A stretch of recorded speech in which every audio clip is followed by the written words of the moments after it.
房间里有人。shit！ 好热。这声音是个女人，原来是一只主动送上门来的小野猫。好难受。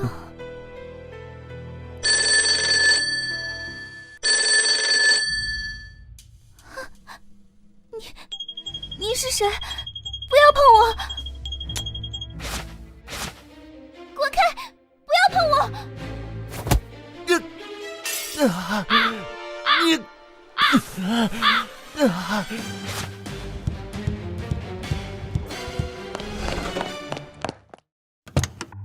约海苑，师傅，麻烦你快开车。小姑娘，你没事吧？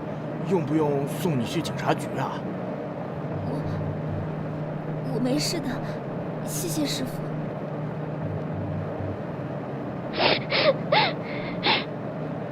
姑娘，云海苑到了，共35元。谢谢师傅，不用找了。幸好已经是凌晨，自己这个样子没有被人看到。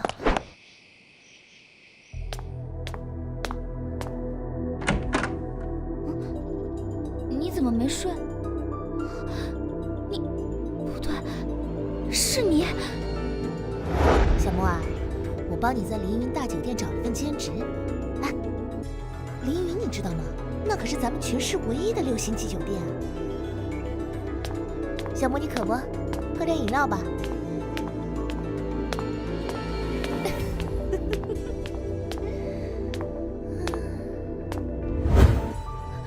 是你做的，是你给我下的药，对不对？你是我姐姐，你为什么要害我？胡说八道些什么呀？谁害你了？明明是你自己不知检点，竟然还赖上我了。明明就是你，我喝了你给我的饮料，才失去意识的。饮料有问题？没有证据，你就是污蔑啊！我好心帮你介绍工作，你却这样对我。林姐姐，你太卑鄙了！你这样，你会遭报应的。喂，黄哥吗？是我，倩倩啊。事情搞定了，我那100万，你什么时候打到我账号里呀？我去你的狗命！我就不该相信你这骚娘们儿！前日在201等了1晚上，没了，竟敢放李先生的鸽子！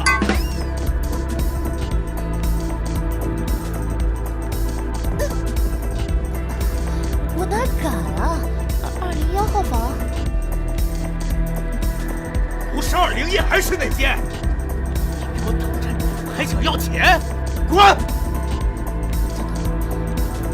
昨天晚上去的，好像是2201号的总统。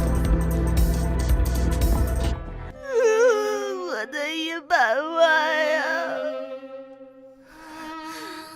不知道尹小莫陪的人会是谁，一定是一个7、8、10岁的变态老头。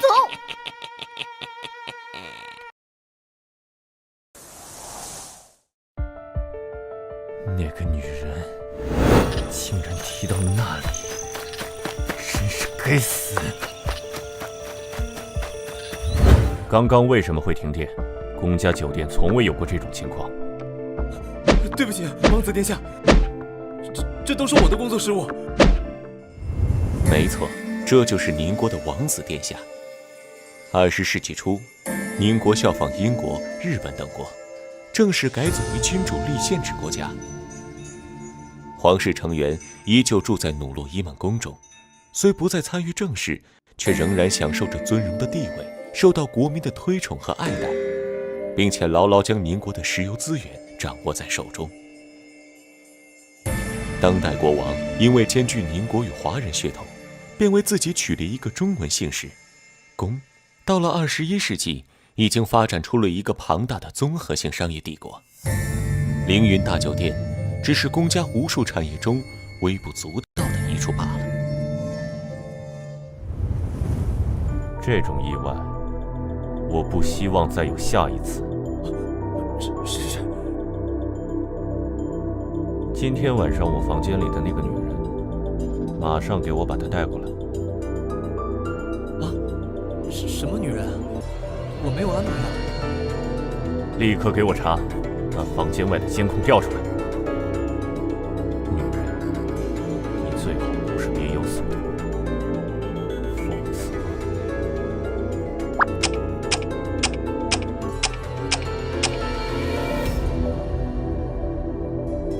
真是可恶，竟然没有一张能看清脸的。王子殿下，我们可以把监控中的截图发到网上、报纸上去，登寻人启事啊。我们给出高额悬赏，就不信没人来通风报信。把我们的人也派出去，悬赏100万，给我把那个女人找出来。这一次再把事情给办砸了，你就自己看着办吧。小野猫，这次看你怎么逃。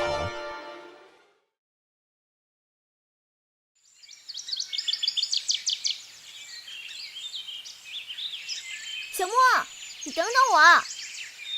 小莫，你怎么了？最近一段时间，你总是心神恍惚的。没事。为什么自己还是忘不了那天的事情呢？可自己连那个男人的脸都没有看清。哎，你跑那么快干嘛？我今天有点不舒服，先回家了，不和你说了。我还想跟你说，今天我在网上看到一个悬赏，里面的女人脸和你很像呢。不过小莫哪有钱去那种6星级的大酒店啊？幸好小莫平常总戴着那副土掉渣的眼镜，否则要被骚扰的人烦死了。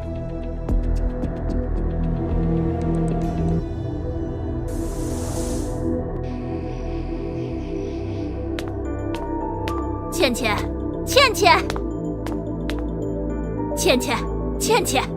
你这死丫头哪里去了？妈，你嚷嚷什么呀？还让不让人睡觉了？睡，一天到晚除了吃就是睡，你能不能有点出息？哎呀，妈，你干什么呀？我招你惹你了？你能不能有出息点儿？别贫了，快过来，快看看这上面的女人是不是你？什么呀？宁国王子悬赏100万找一个女人，这脸不是尹小莫吗？因为我与他同父异母，长得又十分相像，常会被人认错。报纸上面的时间地点是那晚的事情。那晚上了尹小莫的是那个王子，100万啊！天哪，发财了！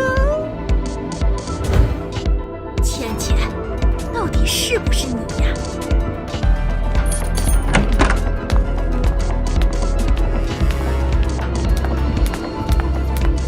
哎，尹小莫，你是眼睛瞎了吗？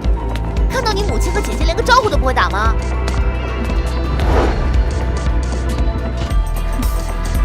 平常欺负我就算了，你们还敢提母亲这2字？当年赵月如一个保姆，不仅做了爸爸的小三，还提前生了尹倩，气死了我的母亲。现在还想要我叫她母亲。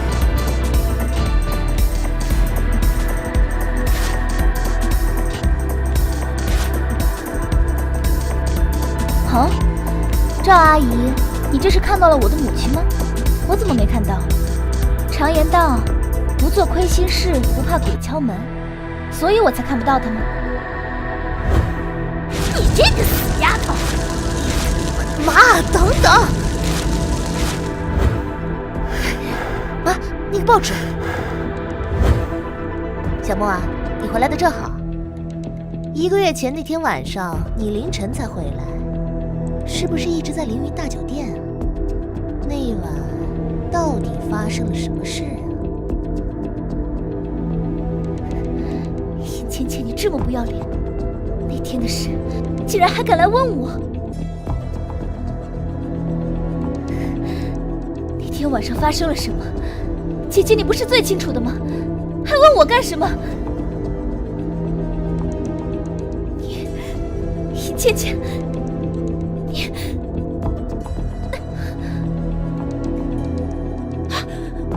他这是怎么了？不会是死了吧？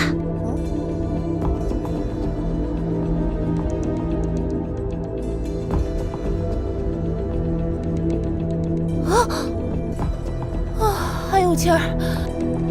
哎呀妈，你愣着干什么？快叫救护车呀！哦，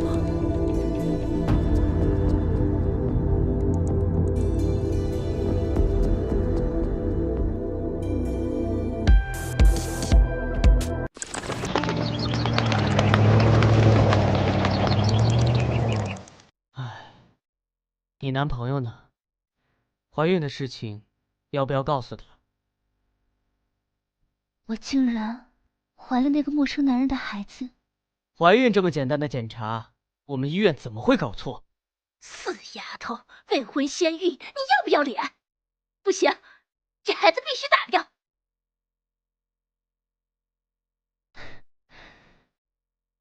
要是孩子的爸爸真的是我男朋友就好了。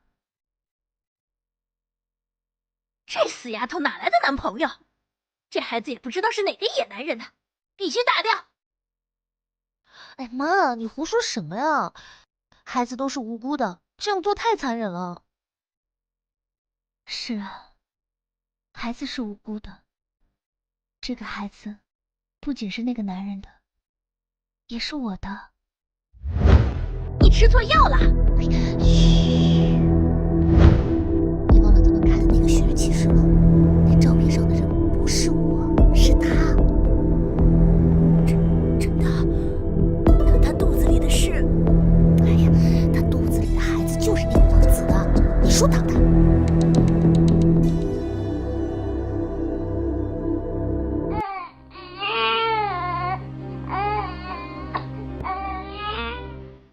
医生，我妹妹怎么样了？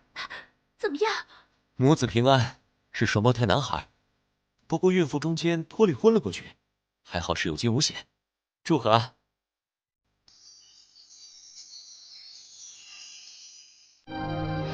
妈，过来一下。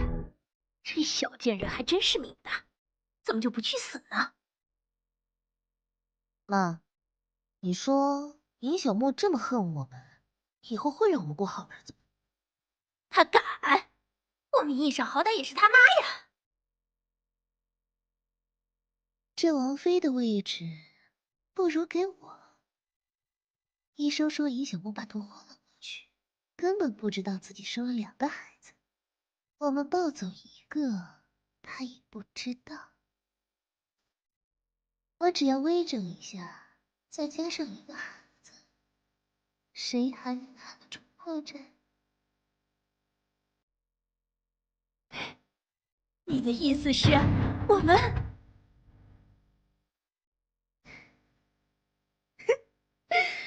就这么定了？发家致富好道路。于是，尹倩倩与赵月荣母女2人，趁着尹小沫昏迷未醒，把家中所有的积蓄都拿了出来，用其中1/3的钱收买了接生的大夫，抱走了双胞胎兄弟中的其中1个。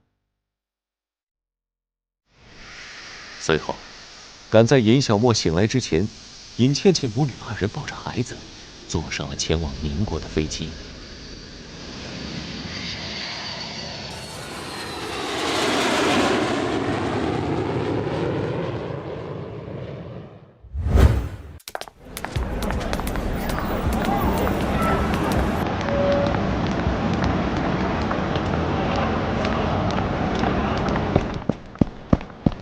谁家孩子啊？哎，小孩你慢点跑。嘿，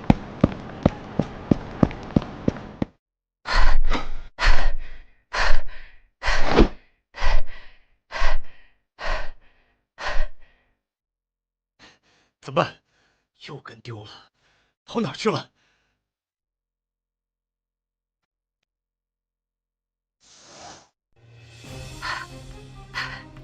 真是阴魂不散，我在这里应该找不到了吧？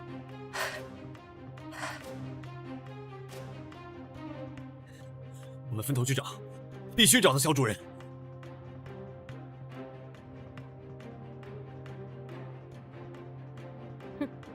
终于水了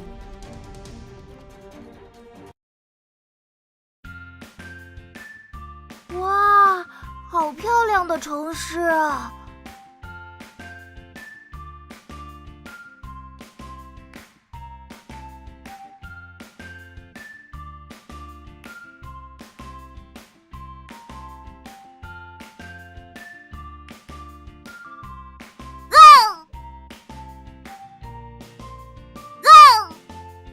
好痛啊！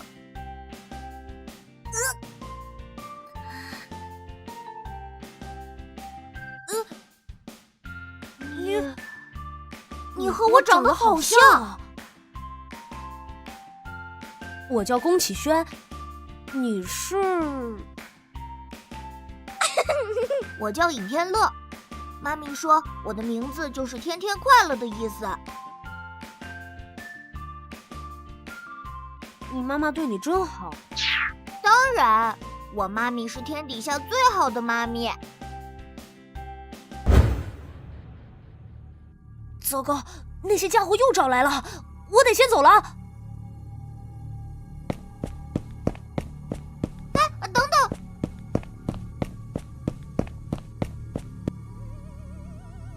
小殿下，请您跟我们回去吧。您这样，王子殿下会很担心的。小殿下，就算您换了一身衣服，我们也还是认得出您的。啊嘞？你们在说什么？是不是认错人了？小殿下，您别再闹了。刚才管家打电话说，王子殿下已经在回家的路上。我都说你们认错人了，你们走开！既然小殿下不配合，那就只好得罪了。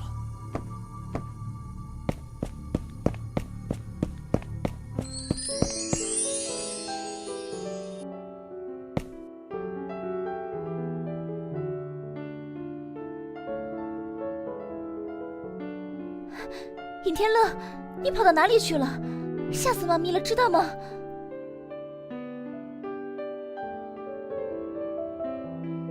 妈咪，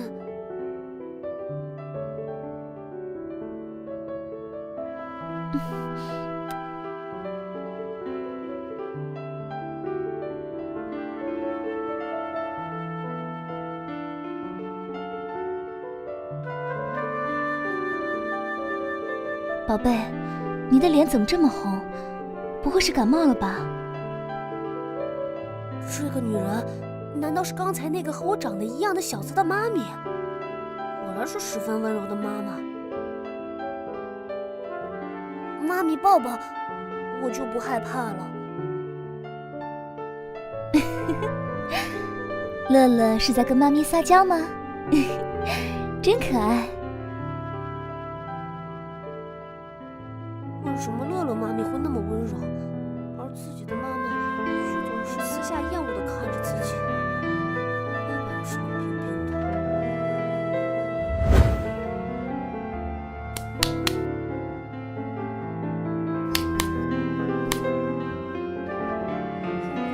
如果说是我的妈咪就好了，就一晚上，我就占用乐乐的妈咪一晚上，明天就还给乐乐。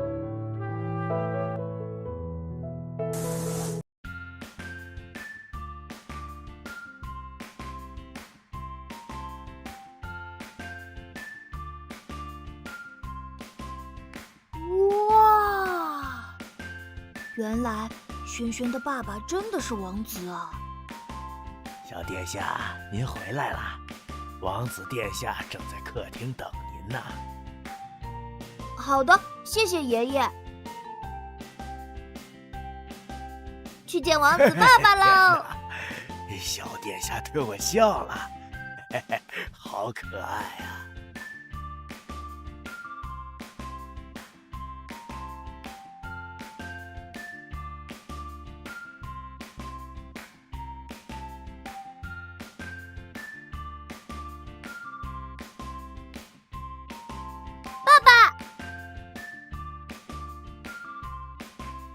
嘿嘿嘿，呵呵呵。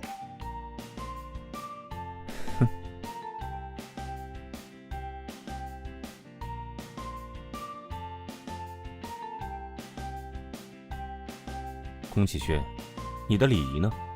啊，小孩子和爸爸不都是这样相处的吗？看来我需要找你的 tutor 好好谈谈了。哎，糟糕，好像闯祸了。等轩轩回来，会不会被那什么管家教训啊？撤！爸爸你好坏，我不要跟你说话了。小殿下，您要去哪里啊？晚饭都准备好了。我不要吃晚饭了，我要回房间，我要这个漂亮姐姐陪。好，都依你。才想起我都不知道轩轩的房间在哪里，差点漏上。王子殿下，您对小殿下太过严厉了。小殿下才6岁，他只是想要亲近您这个父亲而已呀。他是皇室成员，我们没有任性的权利。漂亮姐姐再见，剩下我自己就可以了，谢谢你。电话，真是太好了，我得赶紧给妈咪打电话，把我换回去。哎，宝贝，你的衣服怎么换了？我跟妈咪走散的时候认识了一个好朋友，就互相交换了衣服。本来还担心他不适应这里的，没想到这么快就交到了朋友。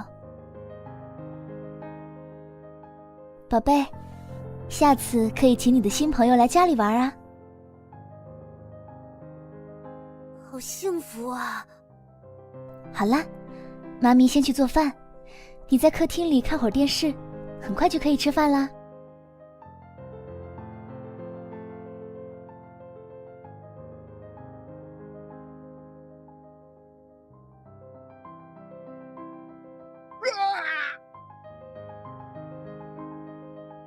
嘿嘿，做我的搭档就要听我的，知道了吗？哼。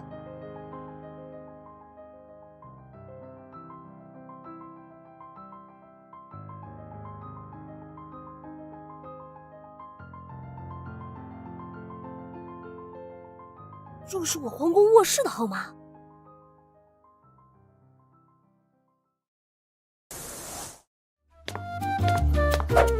看来是没有听到。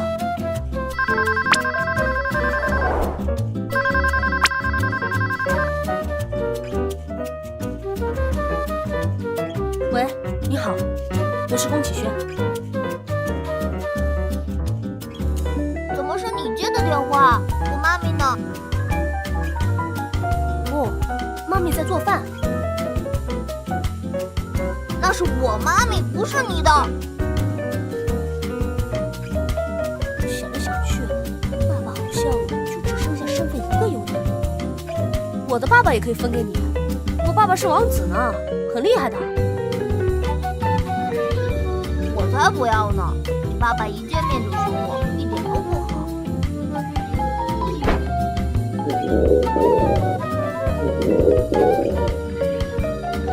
妈咪竟然给你做饭，她难道没有认出你不是我吗？你在我家里，不是也没被认出来？你说，我们会不会是双胞胎？不然我们怎么会长得这么像呢？不可能，我有妈妈的。你今天是离家出走的吧？你妈妈却一直都没有出现，她看起来一点都不关心你。哪个妈妈会不喜欢自己的孩子呢？除非这个孩子不是亲生的。不可能，我爸爸可是王子。王子又怎么样？你爸爸只会去查你是不是他的儿子，又不会去查那个女人是不是你妈。可是他们生了我，又怎么会不认识对方？这个我怎么知道呀？要去问你爸爸吧。难道我的父母不结婚，只是订婚，还不住在一起，真的是因为我吗？乐乐，吃饭了。乐乐，你比我聪明，你肯定能查明白的。妈咪在喊我了，我先去吃饭了，拜拜。好嘞。啊！我竟然被轩轩给骗了！我本来是要打电话让妈咪来接我回家的。阴天了，你笨死算了。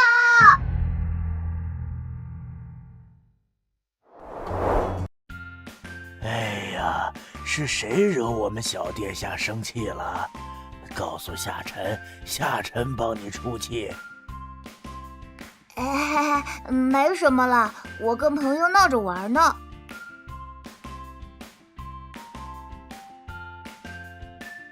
对了，管家爷爷，我妈妈呢？尹小姐早上就出门了，现在还没回来呢。小殿下饿了吧？夏晨可是特意吩咐厨房给你做的，都是你爱吃的。谢谢总管爷爷。看起来总管爷爷好像很不喜欢轩轩的妈妈呢。还有轩轩的妈妈竟然也姓尹啊，好巧。妈咪做的饭果然是世界上最美味的食物。今天晚上我要和妈咪一起睡。看来乐乐真的是被吓到了。好啊，妈咪抱着你睡。被妈妈抱着睡的感觉是怎么样的呢？好期待啊！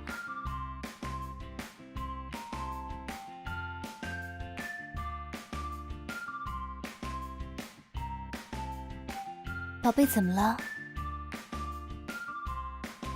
妈咪，别的小朋友都有爸爸，我为什么没有呢？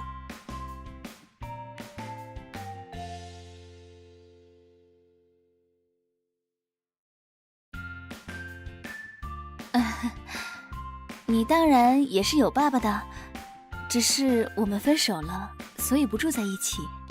那爸爸现在在哪里啊？我哪里知道那个男人现在在哪里？我们之间的交集也不过是那个混乱的夜晚，甚至连对方的长相都不记得。宝贝，想要爸爸吗？想要。好吧，妈咪保证，宝贝很快就会有爸爸的。唉，大不了找一个愿意对宝贝好的男人结婚。妈咪说要去找乐乐的爸爸，那我是不是就可以知道乐乐的爸爸到底是不是自己的爸爸了？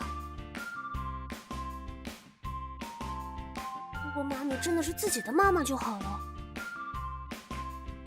宝贝，妈咪把早餐放在微波炉里了，时间到了记得自己拿出来吃哦。妈咪去学校一趟，很快就回来了。宝贝一个人在家要乖哦。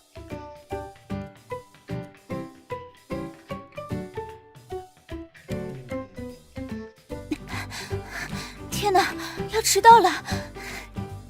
今天是学校报到的日子，没想到闹钟竟然坏了，公交好像也来不及了。怎么连出租车都打不到啊？哎，少晨，快看那边那个妞，我的菜呀！身形瘦而不柴，曲线玲珑，凹凸有致，抱起来肯定销魂。那小脸，我敢肯定，绝对是纯天然的。好想抱一下呀！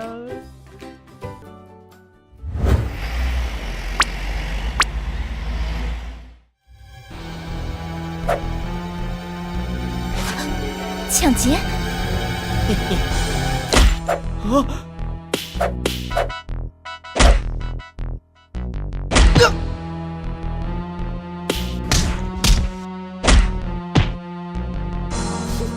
瞎了你的眼！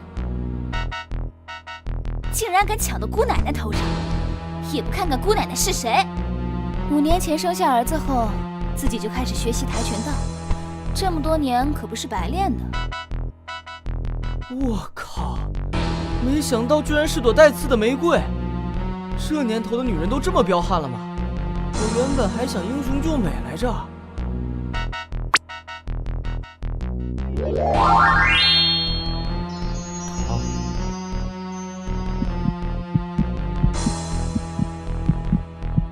为何看到一个陌生的女人，我的心会跳成这样？没看出来呀，原来你口味这么重，居然喜欢这种暴力款的。我说，你真打算一直让那个女人占着你未婚妻的位置？她是小轩的母亲，我的儿子不能有一个不光彩的出身。其实我一直很好奇啊，当初你和那女人到底是怎么回事？这家伙一直可是出了名的了，23岁之前都没有过女人，没想到去了趟中国，几个月后就有个女人抱着儿子找上了门来。要说这家伙对那个女人一见钟情吧，可这家伙除了给那个女人一个未婚妻的名分之外，就什么表示都没有。而且这5年里，这家伙也没有碰过那个女人，对那个女人的眼神也是冷漠厌恶。这样的2个人，到底是怎么搞出人命来的？你很闲啊。非洲那边有一个开发案，就你了。不，我很忙，真的。开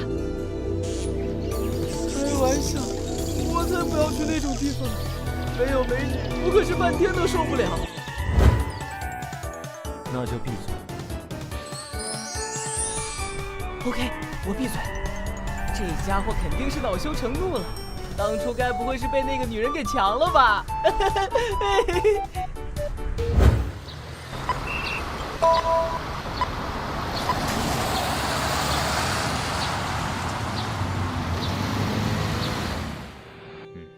小姐，谢谢你的配合。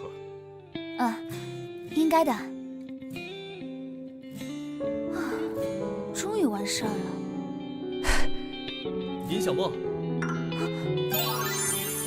顾先生，您怎么会在这里？我来这里出差，本想晚上打电话约你出来聚聚，没想到竟然在路上碰到。是啊，好巧。你这是准备去哪儿啊？哎，我开了车，不如我送你。这怎么好意思啊？这有什么不好意思的？正好啊，我也有一件事想请你帮忙的。那好吧，有什么需要我的地方，顾先生只管说，能帮得上的我一定帮忙。之前顾先生也帮了我很多忙。不如咱们先上车再说。小莫，我们现在去哪儿？民国大学，今天是新生报到的日子。顾先生有什么事需要我呢？啊，对了，顾老夫人的身体已经完全康复了吧？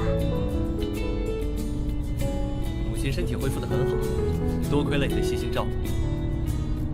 放心吧，需要你帮忙的并不是什么难办的事情。NGM 集团听说过吗？民国皇室名下的集团，略有耳闻。对，皇室今晚呢有一场宴会，因为我和 NGM 之间也有合作，所以也收到了邀请函。可是我的助理却因为水土不服病倒了。以我现在不得不重新找一个女伴。顾先生是想让我做你的女伴参加吗？不，我不行的，我从来没有参加过这样的场合。哎，不用紧张，只是一场普通的宴会罢了。而且我听说皇室正在招聘理疗师，如果你想应聘的话，这正是一个了解皇室成员的好机会。皇室招聘理疗师的事情，我早就从导师那里听说了，而且已经递上了简历。如果能有机会提前和皇室接触一下，我确实会更有把握。可我没有礼服，那些宴会礼仪什么的我也不懂，要是害得顾先生也被人嘲笑，就不好了。既然是我邀请你做我的女伴，礼服自然由我来准备了。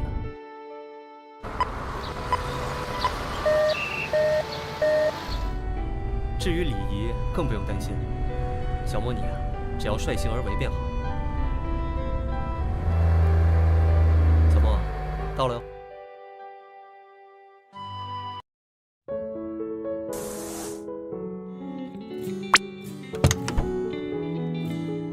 请。谢谢，顾先生您太客气了。没看出来吗？我这是在讨好你啊。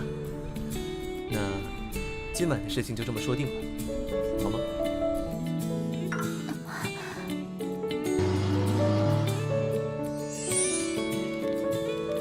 顾先生的笑容真的好温柔，好帅呀！尹小莫，你居然看顾先生看呆了，花痴啊！小莫，刚才那个男人是谁呀？快从实招来！莫兰兰，我警告你不要乱想哦。顾先生就是以前认识的一个客户的儿子，刚好碰上了，顺路送我一程而已。顾先生，只是普通认识的人，这顾先生会这么殷勤？我看他80%是对你有意思。唉，你看我像是天仙下凡吗？而且顾先生早就知道我有一个儿子的事情了。他知道你有儿子还是只有2个可能：一是先跟你玩玩；2就是真爱呀。我觉得你没救了。小莫，你可以试试啊！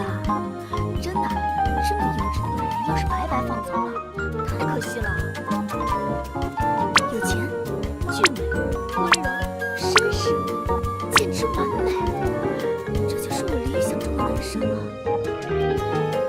所以说，我该告诉宋学长，你打算红杏出墙吗？去你的吧，李小莫，我还不是为了你好，就知道欺负我。走就走，不跟你说了，我去报道了。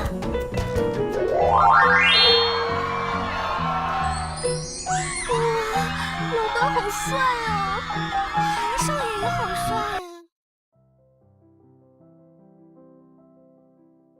你的员工们真是越来越狂热了。你说你到底给他们吃了什么迷魂药？王子殿下，这是最终筛选出的3位备选皇室理疗师的资料，请您定夺最终人选。另外，这是您今天的行程。好，我知道了。这个时间，皇室怎么会突然举办宴会？哼，你说呢？不是吧？你那几个兄弟还没死心？国王陛下竟然也纵容他们这么乱来，陛下到底是怎么想的？你虽然没结婚，但小轩也已经6岁了，你这又不是没有继承人，还折腾个什么啊？你那几个兄弟都是烂泥扶不上墙的玩意儿，国王陛下就不怕玩脱了？到时候皇室真的颜面无存。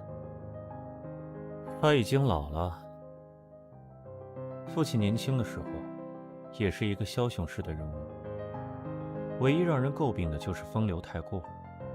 而且吃了还不知道擦嘴，导致闹出了不少的私生子女，让皇室因此丢了不少脸，在民众面前的公信力也一降再降。唉，国王陛下真的是老糊涂了。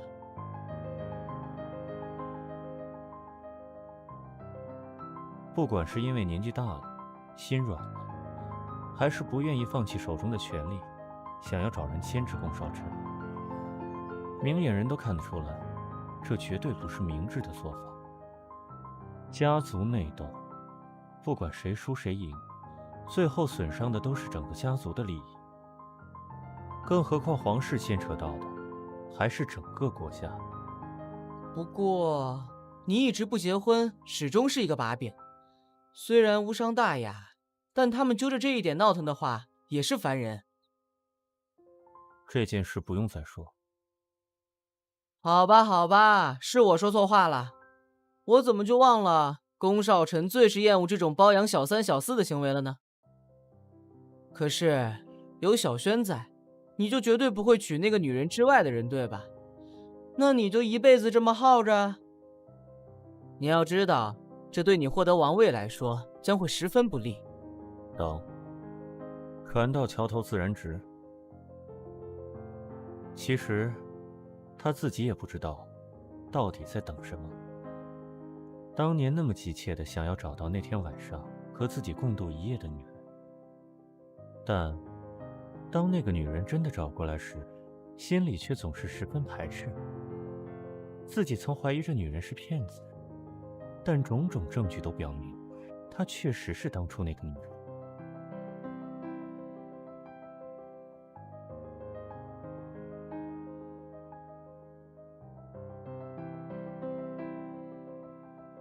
究竟是谁惹怒了王子殿下？好恐怖啊！好想给那个人套麻袋啊！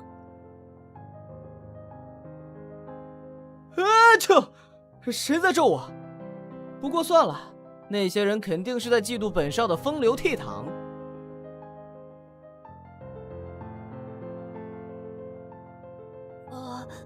冒充他人孩子，在他人家还损坏他人财物，怎么办？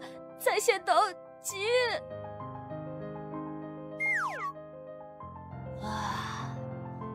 看来只能给乐乐打电话求助了。喂，臭轩轩，你还敢打电话过来啊？那个，我把盘子打碎了，牛奶流的到处都是，怎么办啊？什么？你笨死了，这还不简单吗？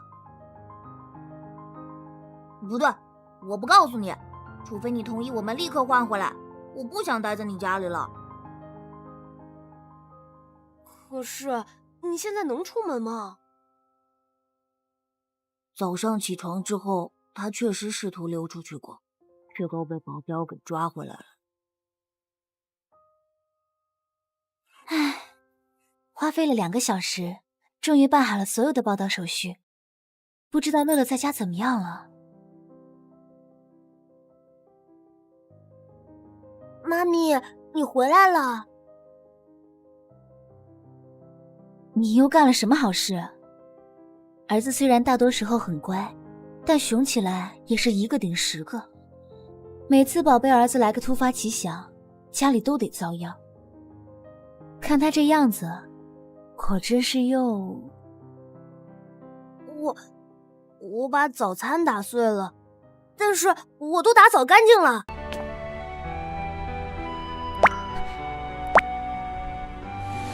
那你有没有伤着？你这个小笨蛋，妈咪不是告诉过你，从微波炉里往外端东西的时候，要先戴好隔热手套的吗？快过来，妈咪给你上药。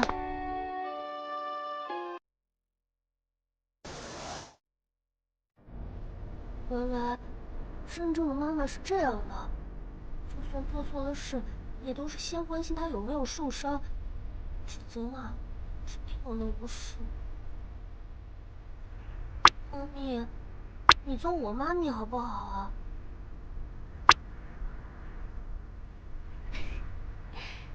宝贝是饿傻了吗？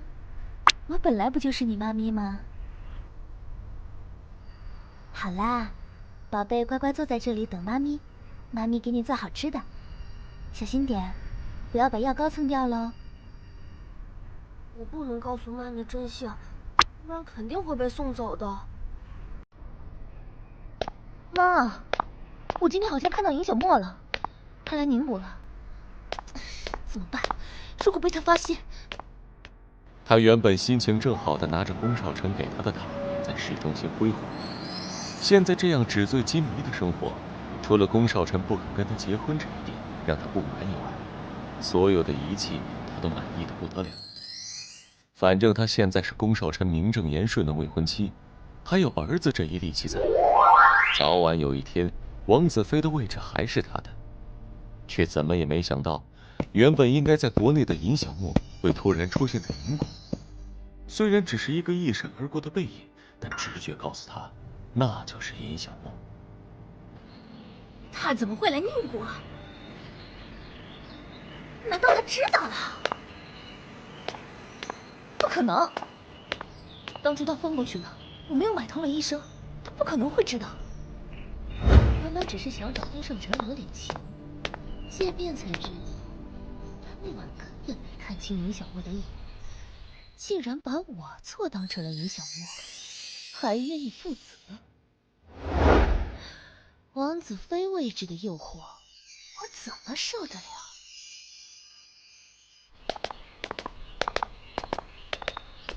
哎呀，倩倩，你别急。王子妃只能是我，我身边的人都是王子安排的。妈，你找人去查，如果是真的，我知道该怎么做。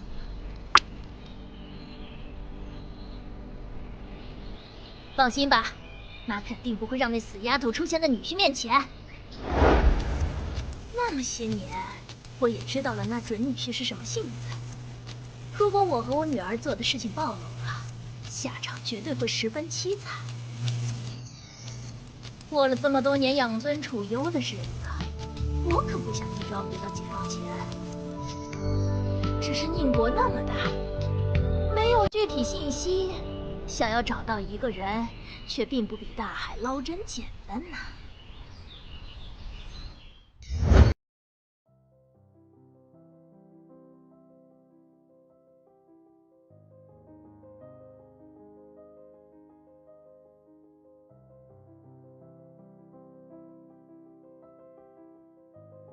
谁啊？小沫，我来接你了。天哪，他怎么这个时间来了？我的形象……顾先生，您怎么来了？我来接你去市礼服啊，不过似乎来的不是时候。吵到你休息了吗？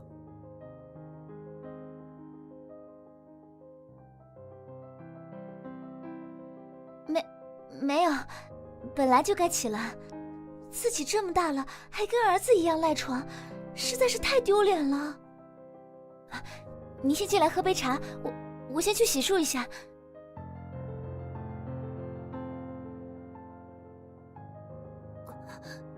你是谁？早就知道尹小沫有一个6岁的儿子，只是现在看来，这个儿子却与自己调查中的形象略微不同。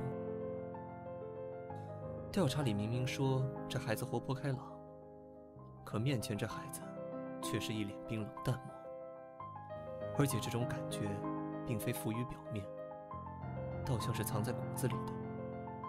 我是你妈妈的朋友，你可以叫我顾叔叔。你喜欢我妈咪？是的，我喜欢你妈咪，我非常非常爱你妈咪，我也会像爱自己的孩子一样疼爱你。虽然我承认这个男人看起来很优秀，可我就是不喜欢，绝不可以让这个男的抢走妈咪。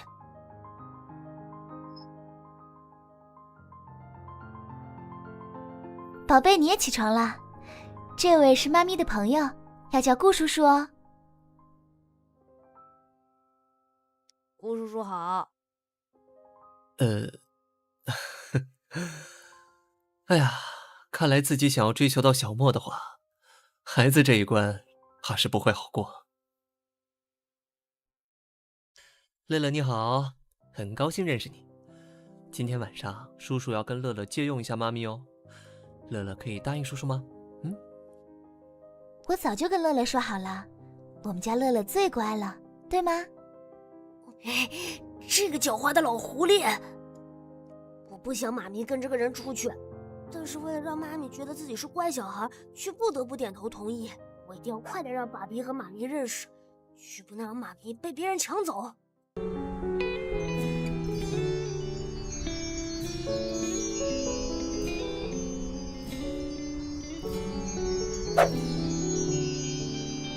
顾先生，顾先生，你怎么了？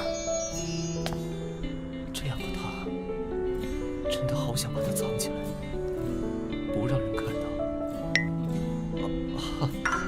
小莫这么美，我都看呆了。顾先生，您太会开玩笑了。难道顾先生真的像兰兰说的那样，对我有意思？可是，这怎么可能呢？肯定是自己想多了。时间快到了，我们走吧。努洛伊曼宫的风景好美啊，每天住在里面的人心情肯定很好。你喜欢这里的风情吗？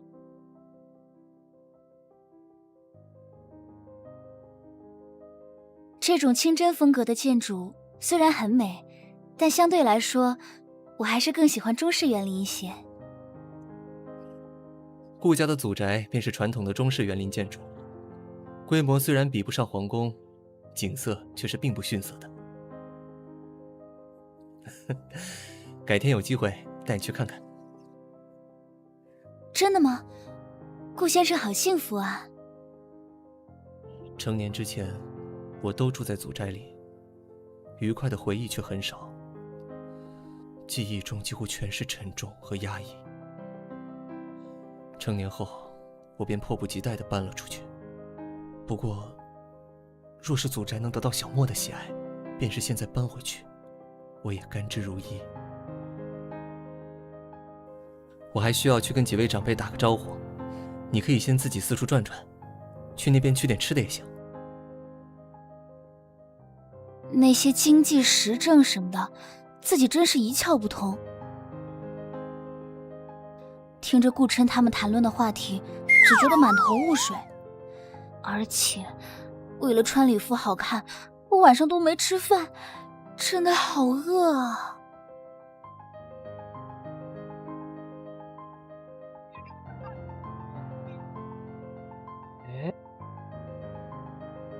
少晨，快看快看，那是不是咱们今天早上见过的那个美女？如果早上的时候，只是觉得这个女人身上有股吸引我的气质，那现在确实更明确了我的想法。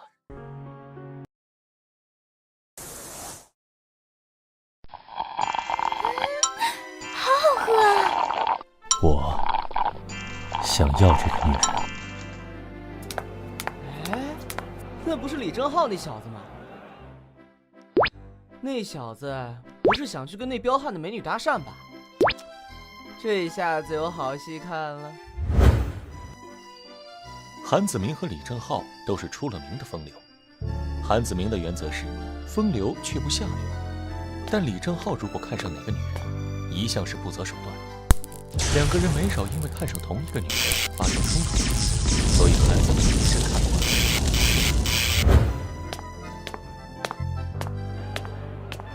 哎，少晨，你去哪里啊？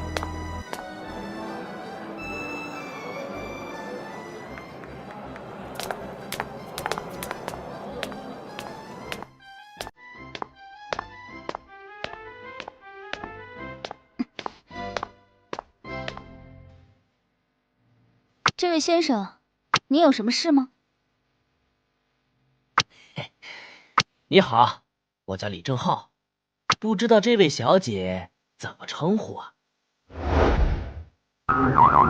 我这是遇到搭讪的了。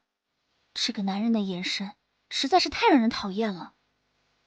抱歉，这位先生，我还有事，先失陪了。哎，怎么？你这是不给我面子啊？你放手！这位先生，请你自重。这里是皇宫，冷静，冷静，不能给顾先生添麻烦。顾生给你的，我给你双倍，只要你伺候好了我，怎么样？抱歉，这位先生，我不卖身。你好，麻烦问一下洗手间在哪里？前面走廊左拐，尽头就是。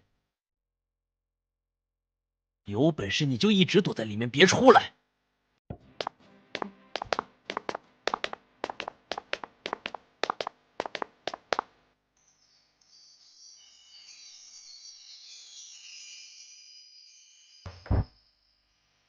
怎么办？不知道那个男的走没走？喂，小姐，李胜浩已经走了，你可以出来了。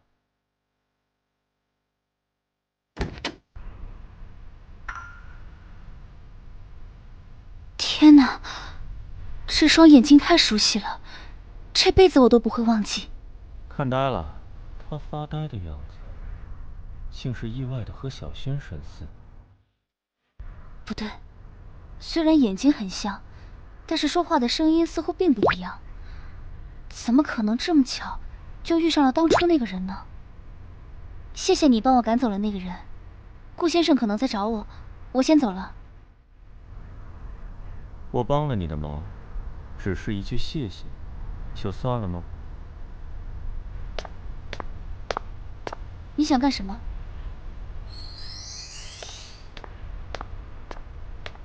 做我的女朋友，如何？抱歉，我想我们并不合适。整个宁国不知道有多少女人都在梦想着对我投怀送抱。现在我主动发出邀请，这个女人竟然拒绝我。女人，你知道我是谁吗？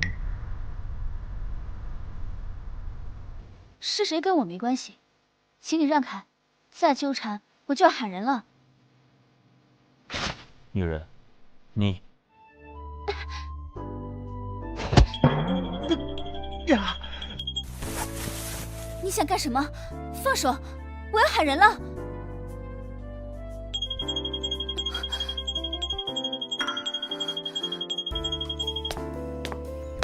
你走开，流氓，无赖！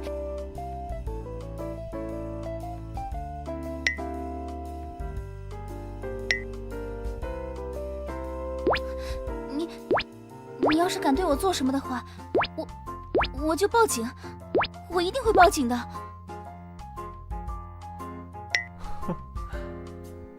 你觉得我想对你做什么呢？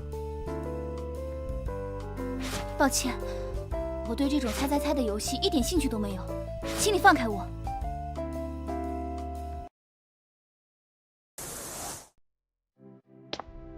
你这样已经构成性骚扰了，知道吗？你知道有多少女人梦寐已久的想让我这么对她们吗？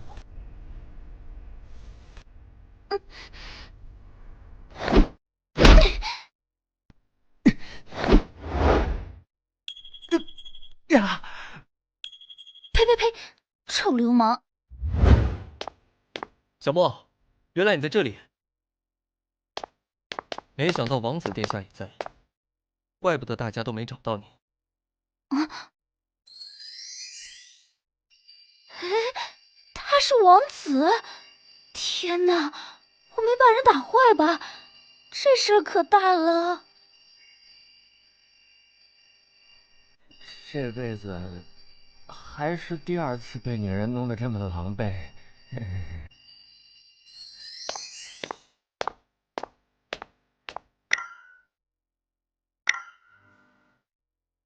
不知道王子殿下有没有时间跟我聊一下双方合作的事？私人场合，我从不谈公事。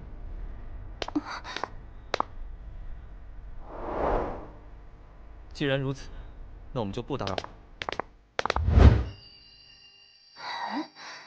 后背为何有种莫名的灼烧感？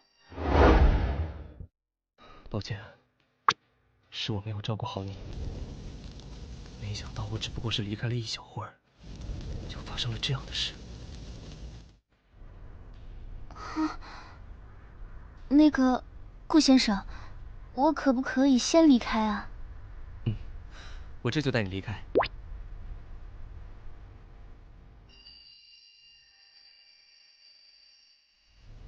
凭借着情敌之间的感应，我可以肯定，宫少臣对小莫起了心思。如果是别人还好说，可宫少臣这个人实在是太棘手了。要不是我现在动不了，才不会让你们这么轻松离开。臭女人，下腿怎么那么黑？韩子明，韩子明，出来！哎呦，笑死我了！我是多久没看到你这么狼狈的样子？这美女果然彪悍啊！笑得很开心。这小子果然一直在暗中偷窥。给你半个小时，把他的资料给我。OK， 交给我。伊小莫，现年24岁，中国 S 大本科毕业，目前就读于宁国大学医学部，攻读硕士学位，未婚，却有一个6岁的儿子，叫伊天乐。这么巧，伊小莫也有个6岁的儿子。这么看起来，你们两个还真是天生一对啊。孩子的父亲是谁？未婚先孕我倒是不介意，可我想要护在手心里的人，对我却不理不睬。那个得到了珍宝的男人，竟还不知道珍惜。这个暂时就不得而知了，毕竟是发生在中国的事情，已经过去这么多年了，就算要调查，也需要一段时间。查到那个人是谁，永久取消他的入境资格。你认真的？你要知道，这些只是伊小莫的官方登记资料，你别忘了，他今天可是跟顾琛一起来的。这种皇室宴会有一个不成文的潜规则，就是身边的女伴不是当事人工作上的心腹助手，便是妻子或者未婚妻。伊小莫显然不是顾氏集团的人，却以顾琛女伴的身份出现在宴席上，身份不言而喻。最重要的是，你打算怎么处理伊倩倩和轩轩呢？解除婚约，让轩轩变成私生子，还是维持婚约，让伊小莫做你的地下情妇？我会处理好。无论如何，尹小莫我绝不会放手。28年来，我只对2个女人产生过这种志在必得的心思。这一次，比上一次的感觉更加浓烈。直觉告诉我，如果不能抓住尹小莫的话，一定会后悔终生。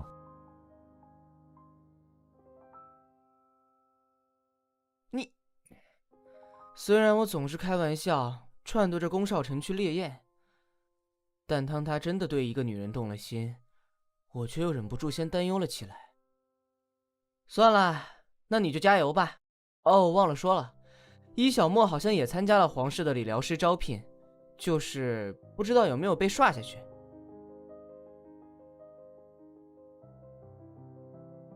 金秘书，理疗师候选的3个人里面，有没有一个叫做尹小莫的？有的，是宁国大学医学部中国的留学生，是他的导师推荐来的。这个女孩子虽然年纪不大，但却有不少优秀的工作履历。你明天就打电话让她正式开始工作吧，先把人圈在身边，其他的可以从长计议。中国有句古话说得好，近水楼台先得月。哼，尹小莫，你逃不掉的。妈，你千万别被那个狡猾的男人拐走了。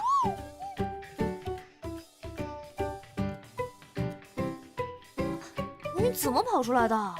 我每次跑出宫以后，宫里的防备都会十分森严，再跑出来至少要花费好几天才能找到空子的。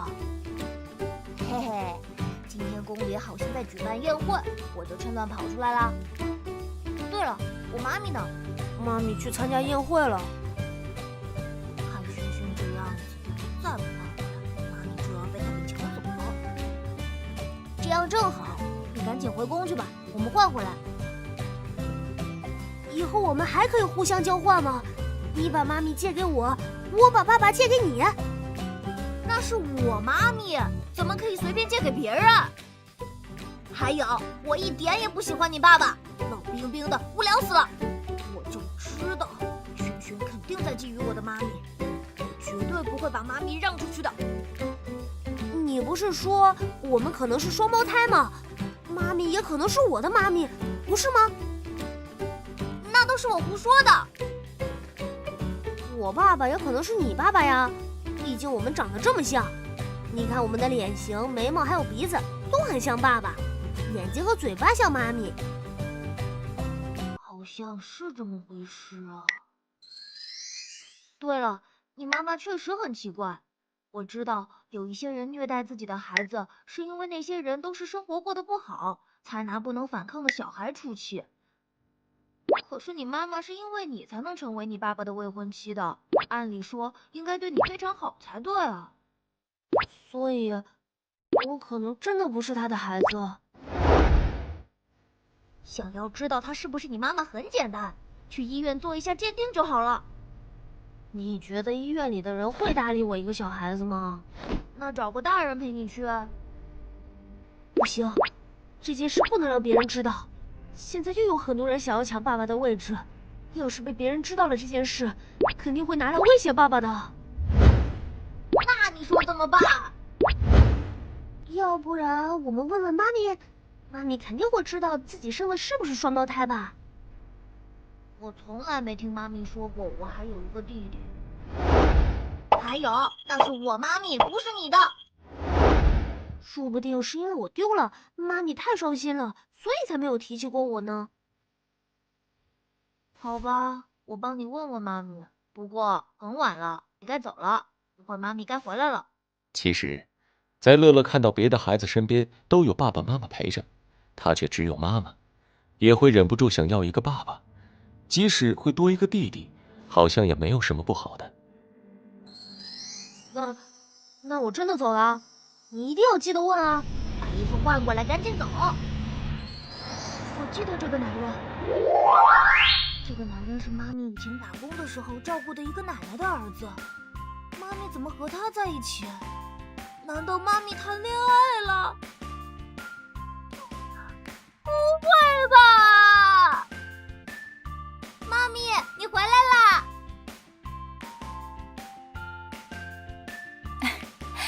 怎么突然这么热情啊？下午离开的时候还是腼腆呆萌的样子，怎么又变成热情开朗的小魔星了？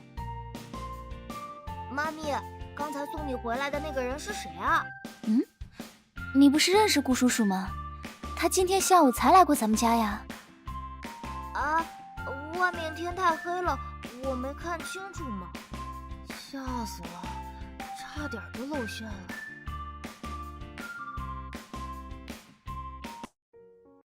妈咪，顾叔叔是在追求你吗？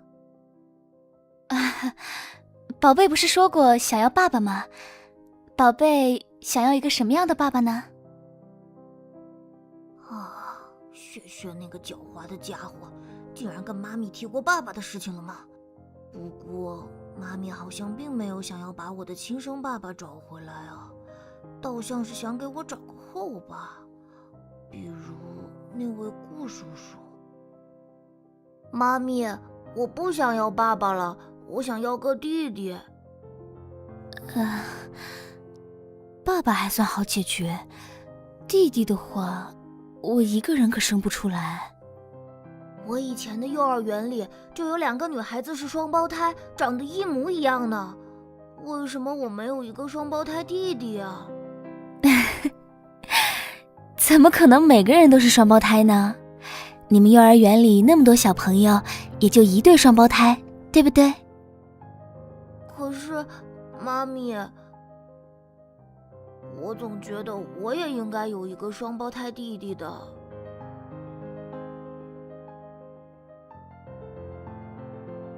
当年刚生完孩子在医院里醒来时，也有很长一段时间觉得自己生的是双胞胎。可是医生护士都说他只生了1个孩子，他找不到证据，只能不了了之了。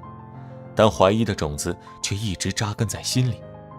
后来姐姐和继母就突然失踪了，这么多年一点音讯都没有，这明显不正常。这些年一直压抑着自己不去想这件事，此时再翻出来，仍有种揪心的感觉。冥冥中有种感觉，自己很可能真的丢了一个孩子。妈咪，妈咪，你怎么了？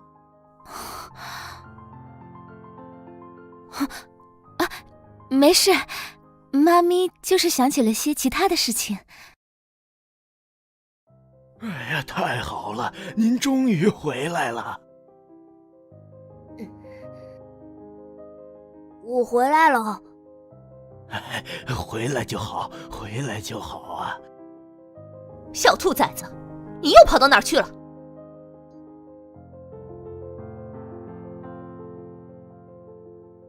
尹小姐，请您注意用词。我想您非常需要去老师那里将礼仪重新学习一遍。之前仗着自己是宫少臣的未婚妻，对大总管指手画脚过，最后却被宫少臣呵斥了一顿，还差点被赶出宫外去住。现在面对大总管，有再大的不满，也只能忍了。大总管见谅，我不也是担心这孩子吗？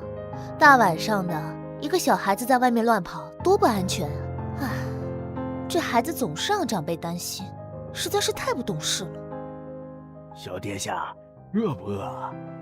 厨房里一直备着小殿下喜欢的吃食。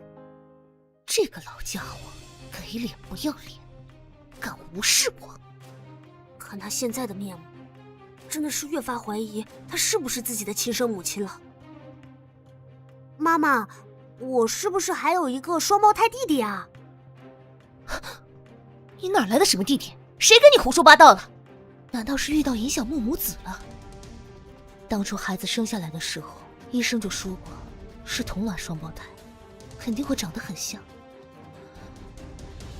如果尹小莫看到这小崽子真的产生怀疑，到时候可就不好办了。昨天我在街上看到一个小孩，跟我长得特别像。之前我见过2个长得很像的小孩，就是双胞胎，所以我在想，我和那个小孩会不会也是双胞胎呢？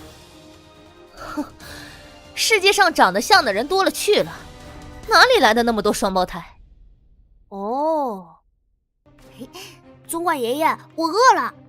小殿下稍等一下，饭菜马上就来。这小崽子不是自己生的，果然养不熟。看来必须抓紧时间，跟宫少臣真结婚，或者生下一个真正属于自己的孩子，那样才是真正站稳了脚跟。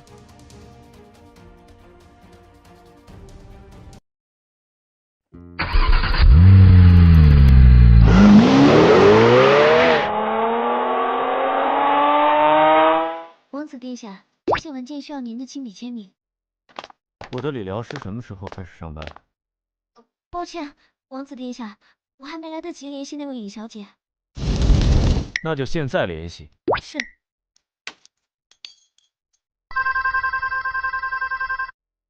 哎，陌生的号码，是打错了电话吧？电话被挂断了。我的秘书居然是这么蠢的！之前我怎么会觉得这个秘书还挺能干的呢？我再打一遍，还是刚才那个号码。宝贝，你先等一下，妈咪接个电话。喂，你好，我是尹小莫。尹小姐你好，我是王子殿下的第一秘书，现在通知您正式成为皇家的私人理疗师，从今天开始上班可以吗？在昨晚之前，他确实还很想要得到这份工作的。皇室的私人理疗师绝对是一个十分辉煌的工作经验。最重要的是，这份工作的薪酬非常优异。有了这份工作，他和宝贝在宁国的生活也会宽裕许多。但是，经过昨晚之后，他确实忍不住犹豫了。抱歉，我可能无法胜任，浪费您的时间了。工作还可以再找，那个王子殿下给自己的感觉太危险了，不能再遇到了。尹小姐，您不再考虑一下吗？您是对我们的待遇还有什么不满意吗？这个我们可以再商量啊。不，贵方的待遇已经很优异了，是我个人的原因。这真的不是我的问题啊，是对面这位小姐不按常理出牌啊。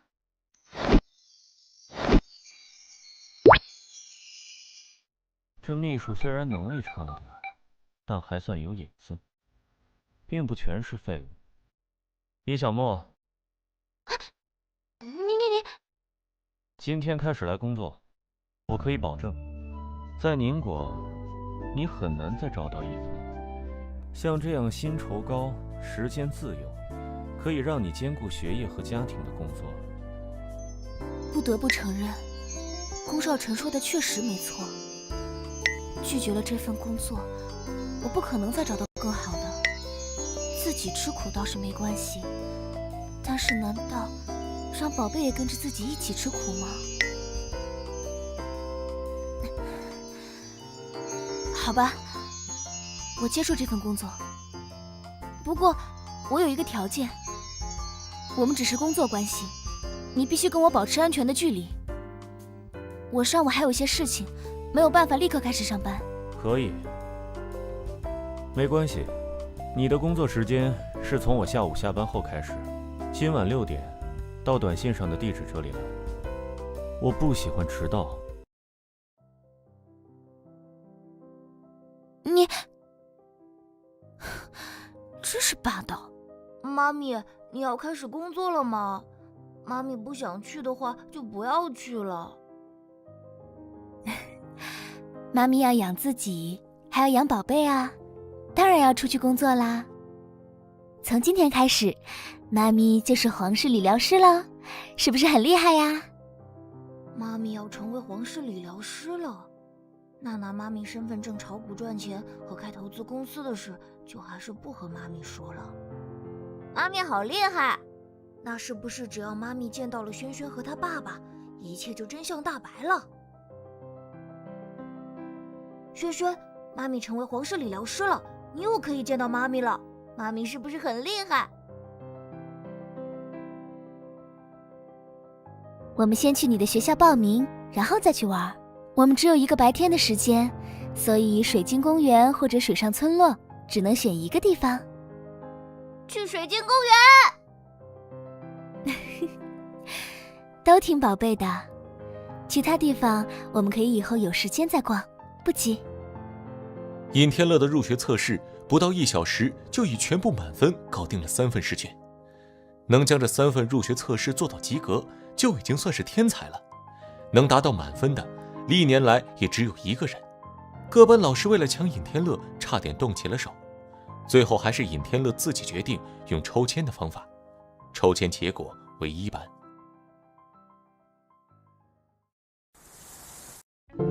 尹小莫早就查过旅游攻略，对于被很多人推荐过的水晶公园也十分期待。虽然门票有些贵，但是确实物有所值。水晶公园堪称东南亚地区最大的游乐场了。据说在宁国国王48岁生日的时候，王妃送给国王1只4500千克的超级大水晶作为礼物，由此有了建造这座水晶公园作为送给全国人民的礼物的庞大计划。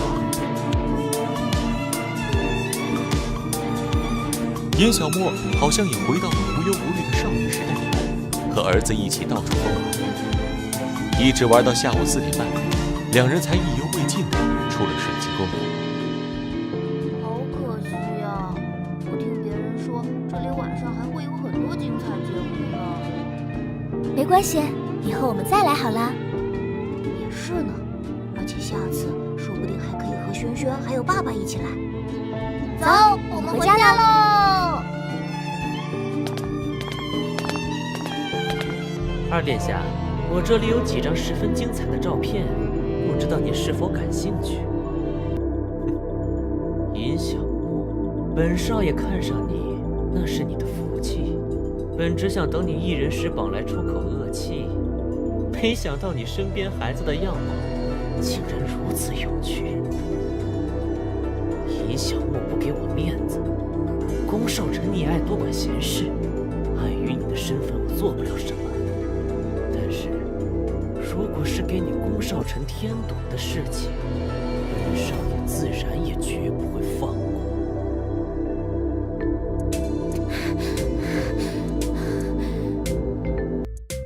没想到送完乐乐回家，时间都5点半了。幸好宫少臣给的地址离家并不是很远，紧赶慢赶，终于到了。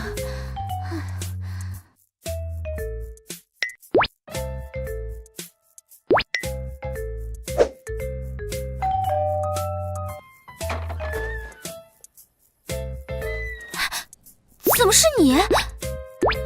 不是我还能是谁？还不进去？你迟到了1分03秒，按照规定，应该要扣你1000块的工资。1分钟而已，要不要这么斤斤计较？你难道不知道我的时间一向很宝贵吗？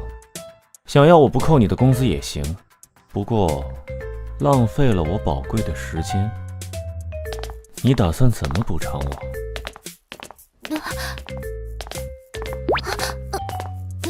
你别过来，说好了保持安全距离的。这个男人现在的气息，简直就是行走的人形春药。刚刚那一个 N 的尾音，微微上翘的语调，真是撩得人耳朵都要怀孕了。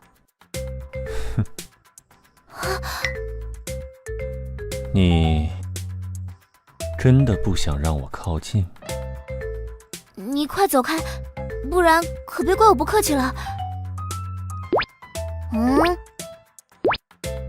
你给我做一顿饭，让我满意了，就不扣你的工资了。真的？只要我做一顿饭就行了？哼，怎么，你还想做点别的吗？我倒是不介意。厨房在哪里？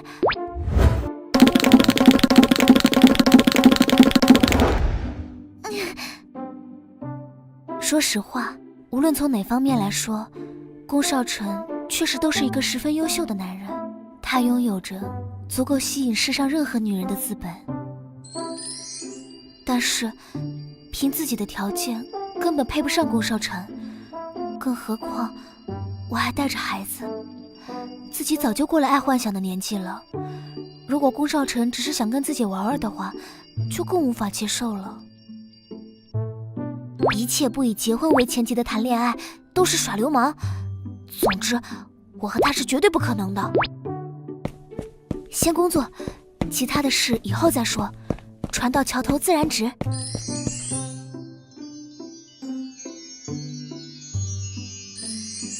这么周全的东西，那个男人果然是预谋好的吧？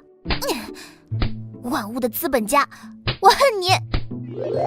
水煮鱼、剁椒鱼头、辣子鸡丁、麻辣豆腐、干煸土豆条，嘿，辣死你！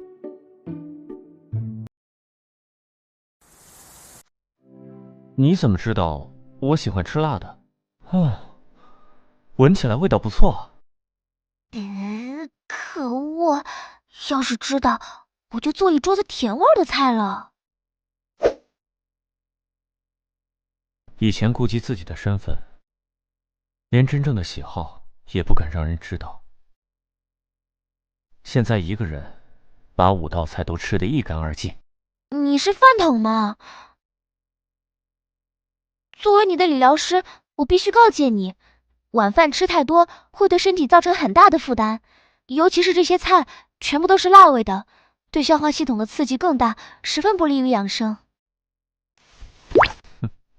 菜不是你特意做的吗？被发现了，很抱歉。觉得抱歉的话，接下来就更加努力的工作吧。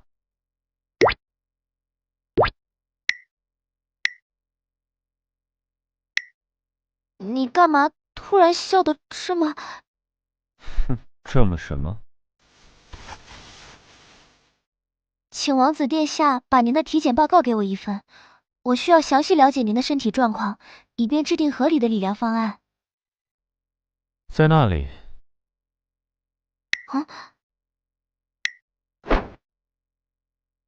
那么没什么事的话，我就先离开了。我会尽量在明天之前拿出一份完整的理疗方案，请您过目。和这个男人独处一室实在太危险了，我要赶快离开。我想你暂时还不能离开。最近工作太忙了，我总觉得肩膀和脖颈有些酸痛。我想，我需要一次按摩。按摩？怎么？身为理疗师，你难道连按摩都不会？我当然会。哎呀，笨蛋，怎么又掉他的坑里了？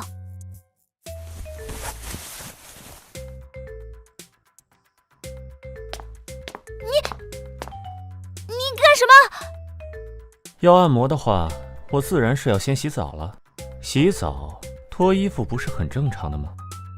话说，你怎么反应这么大？你脱衣服不会去浴室脱吗？没看见这里有人啊。抱歉，习惯了。哈哈哈哈哈！流氓。不过，宫少臣的身材是典型的穿衣显瘦，脱衣有肉。虽然只看到胸肌，但那完美的形状和流畅的线条，依旧将男人的好身材显得淋漓尽致。天哪！我刚才脑子里都在想些什么呀？那家伙就算是王子，也就是个大流氓、大色狼，怎么能因为一点小小的男色就把持不住呢？尹小沫，争气点！你已经是6岁孩子的妈了，不是没见过世面的小菜鸟。天哪，这个男人，他竟然真的在客厅里把衣服脱了。就算我背着身，可我的人也是站在这里的呀，简直是不要脸！脸那么红，想什么呢？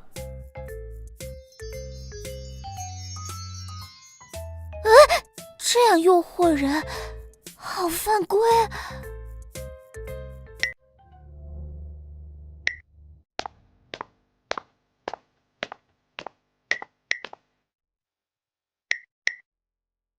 你流鼻血了。啊！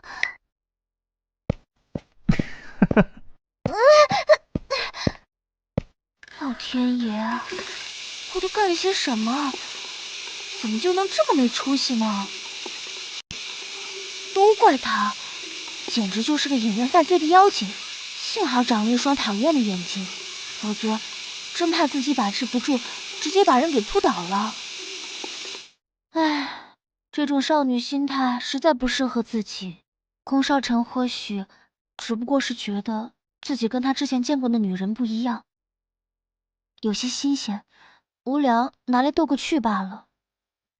也许在他的眼里，自己就跟一件稀罕的玩物，或者一只顺眼的宠物是一样的，而我却为此乱了心。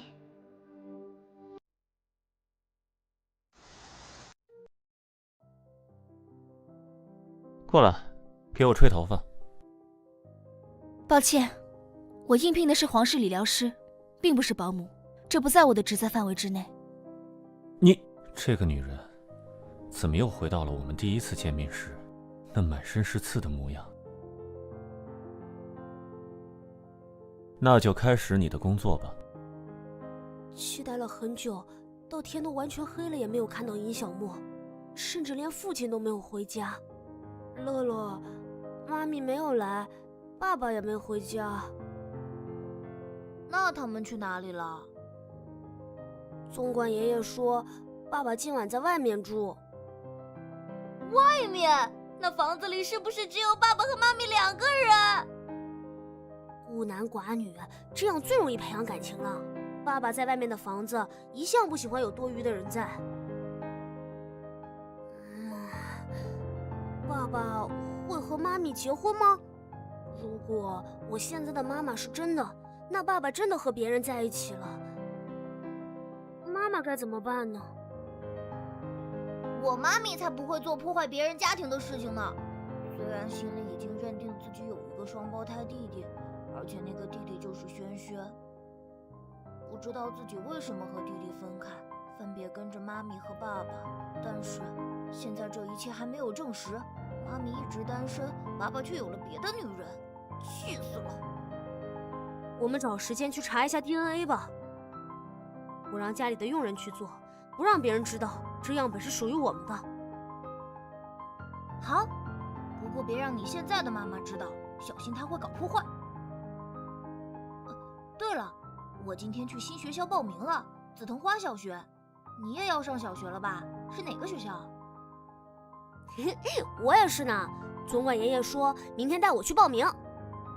爸爸呢？他为什么不陪你去？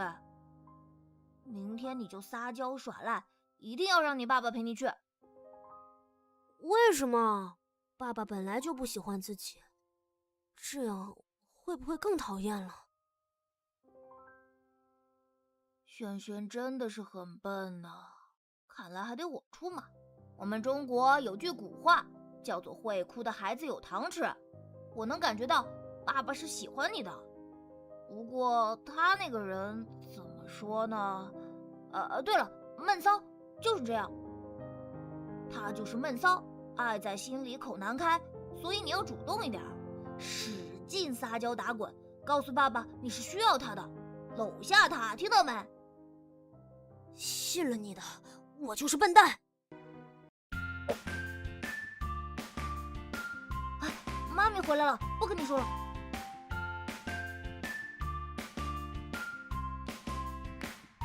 妈咪，宝贝，你一个人待在房间里干什么呢？我在跟好朋友打电话啊。妈咪今天见到王子了吗？是不是很高很帅？很高很帅，不过也很讨厌。他欺负你了？还没相认，这个爸爸就敢欺负妈咪，我宁愿不要这个爸爸。妈咪可是跆拳道黑带，谁敢欺负我，打得他满地找牙。那家伙真当我不知道他今天这一出出的是故意的吗？想要让我按摩，那就按啊。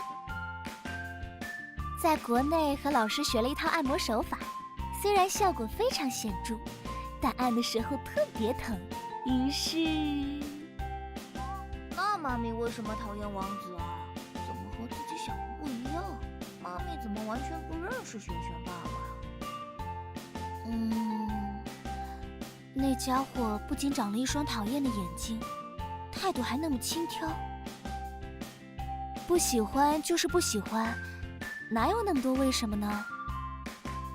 妈咪真的是很讨厌轩轩爸爸呀，这可怎么办？他好像很排斥我，从第一次见面的时候我就感觉到了。但是我可以肯定，我们之前根本就没见过。可能你长得像他某一个讨厌的人。哼，世界上还会有第二个像我这么帅的人吗？天哪天哪，我刚才都听到了什么？你是从哪里来的妖魔鬼怪？竟敢夺舍王子殿下的肉身，大胆！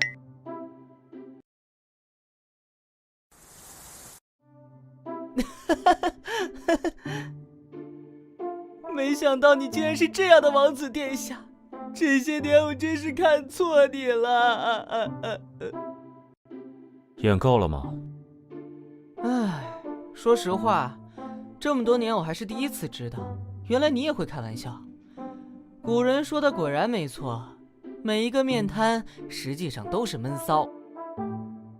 如果是你，会怎么追求喜欢的女人？这个你问我可是问对人了。刘明宫，宫少臣。哇，好大一束玫瑰花，是谁送给妈咪的呀？一个讨厌的人送的。是那个王子吗？这是大人的事情，小孩子不要问这么多，知道吗？我已经6岁了，不是小孩子了。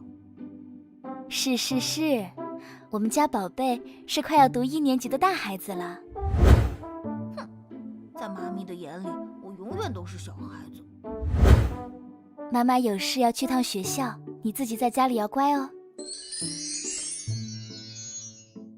照你这么说，妈咪好像真的很讨厌爸爸呢。爸爸到底做了什么让妈咪讨厌的事情啊？这就要靠你去调查了呀。所以你必须先和爸爸打好关系。那好吧，我试试。唉，自己真的不会撒娇啊，怎么办啊？怎么样？爸爸今天有陪你去报名吗？没有，爸爸今天根本就没有回宫。哎呀，你怎么这么笨呢？爸爸没有回家，你不知道给爸爸打电话吗？后天我们就开学了，到时候我们再交换身份吧。看来还是得我出马才行。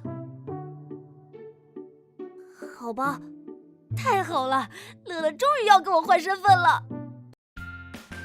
尹小沫本来也是后天开学，却被导师提前叫到了研究室帮忙。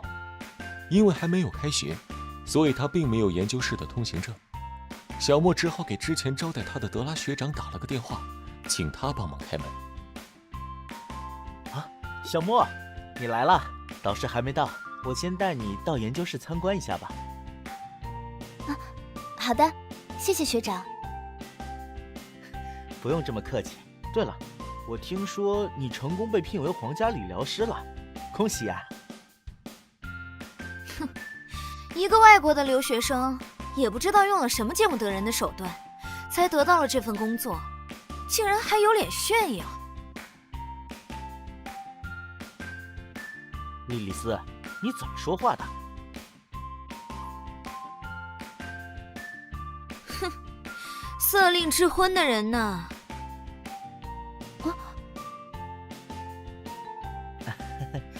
莉莉丝就是骄傲了一点，品性其实不坏。小沫，你不要把他的话放在心上啊。拉德学长，你就是脾气太好了，明眼人都看得出来，莉莉丝根本就是在嫉妒小沫。这个姑娘正是研究室里第2号来自中国的留学生，比尹小沫大了1届的刘文文。因为来自同一个国家的原因，对尹小沫非常照顾。哎，小沫，莉莉丝之前也向皇家投了简历，只不过在第1轮的时候就被刷下来了。怪不得这莉莉丝对自己的敌意这么大，原来是这个原因。都是一个研究室的。小沫，你可千万别听拉德学长，莉莉丝可不是什么省油的灯，你最好离她远一点。虽然我不习惯背后论人是非，但这个莉莉丝还是远离些为好。自己没什么心眼儿，玩心计肯定会被人玩虐。而且我是来求学的，不是来跟人勾心斗角的。早上红玫瑰，下午黄玫瑰，宫少臣，你到底想怎么样？哇，好大一束花呀！哎，也有99朵吧？你喜欢就送给你了。真的给我啊？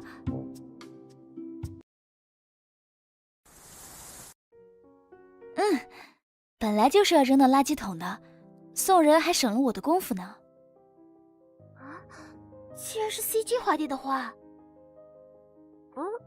怎么了？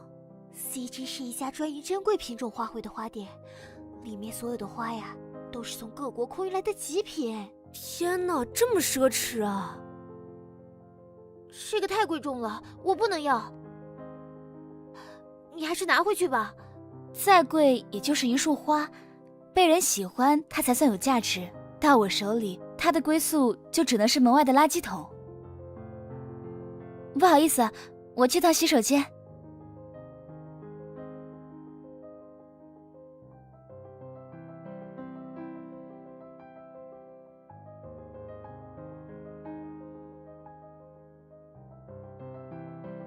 你好，这里是 NGM 集团总裁办公室秘书处。你好，我是尹小莫，请问王子殿下在吗？我记得这位是王子殿下钦点的理疗师，看起来这位与王子殿下关系匪浅。抱歉，王子殿下正在开会，你有什么事吗？或许我可以帮您转达。并不是什么大事，秘书小姐帮我转达也是可以的。我只是想请王子殿下不要再送花过来了，这让我很苦恼。送花？原来王子殿下是在追求尹小姐吗？并且王子殿下貌似是被拒绝了。不回话，那就是默认了吧？麻烦您了，非常感谢。那个，天哪！如果我把这个消息转告给王子殿下，会死很惨吧？哎，金大美女在想什么？这么出神？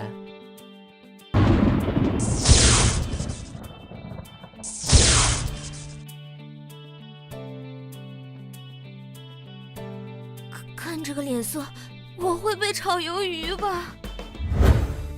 你跟我进来。少晨，你听我解释。那个，我以前送花都是百试百灵啊，哪里知道这尹小莫想法跟别的女人不一样啊？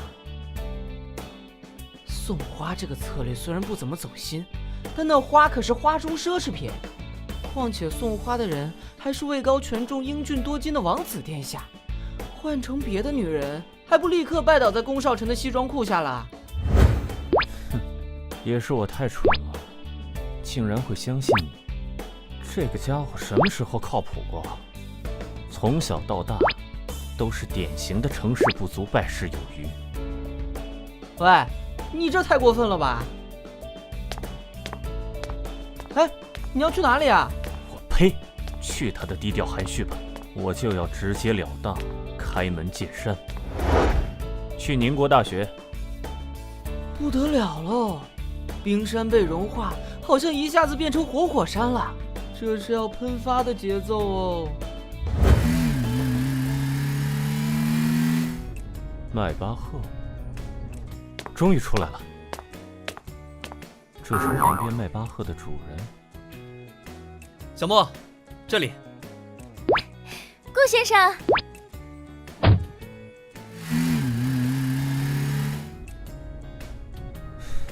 人生第一次感受到挫败的滋味，还真是。顾先生，您怎么来了？是找我有什么事吗？一定要有什么事才能来找你吗？我以为我们已经是朋友了。不是的，我……既然这样，以后可以不再用顾先生这么生疏的称呼了吗？你可以直接喊我的名字，顾琛，或者顾学长也是可以的。我也是 S 大金融系毕业的哟。原来你也是 S 大毕业的吗？当年您一定是学校的风云人物，可惜我入学晚，没能看到学长的风采。你的意思是我现在老了吗？我一直觉得自己风华正茂呢。不，我不是这个意思，真的也是。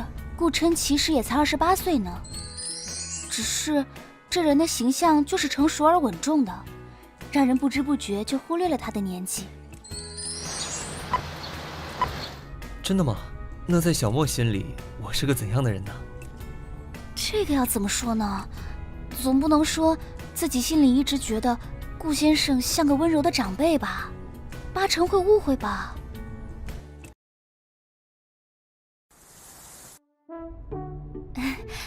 顾先生，您是个好人。我这是被发了好人卡了吗？那个，不是的，您真的是个好人。那么，你愿意做我的女朋友吗？原本打算先温水煮青蛙，让尹小莫慢慢适应自己再告白的，没想到却突然冒出一个宫少臣。这样一个男人的出现，太有危机感了。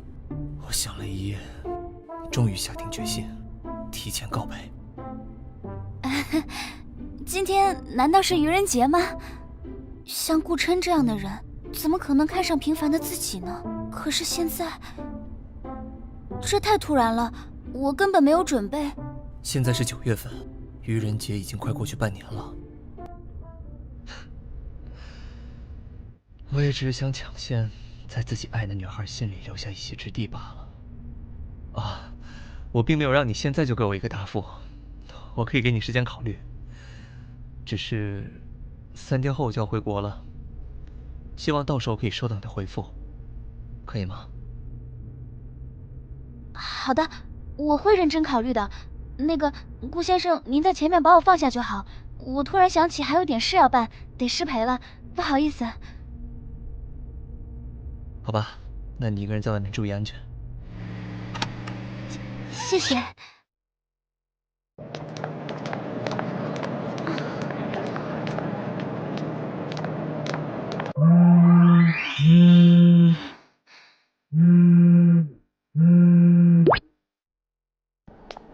尹小莫，你在干什么？竟然这么久才接我的电话？王子殿下，需要我提醒你吗？现在并不是我的上班时间，我爱做什么都是我的私事，你管不着。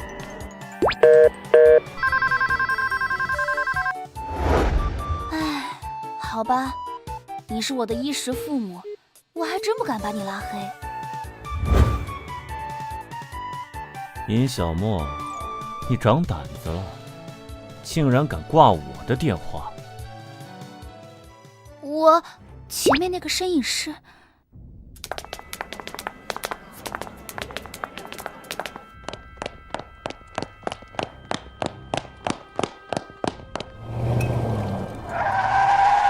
尹小莫，尹小莫！尹小莫此时根本听不到任何声音，也看不到前方的红绿灯，满眼都是那个像极了尹倩倩的身影。他想要弄清楚姐姐和继母为什么突然失踪，当年自己生的是双胞胎还是幻觉。可是当他好不容易跑到马路对面，刚才看到的身影却已经融入了汹涌的人流之中，消失不见。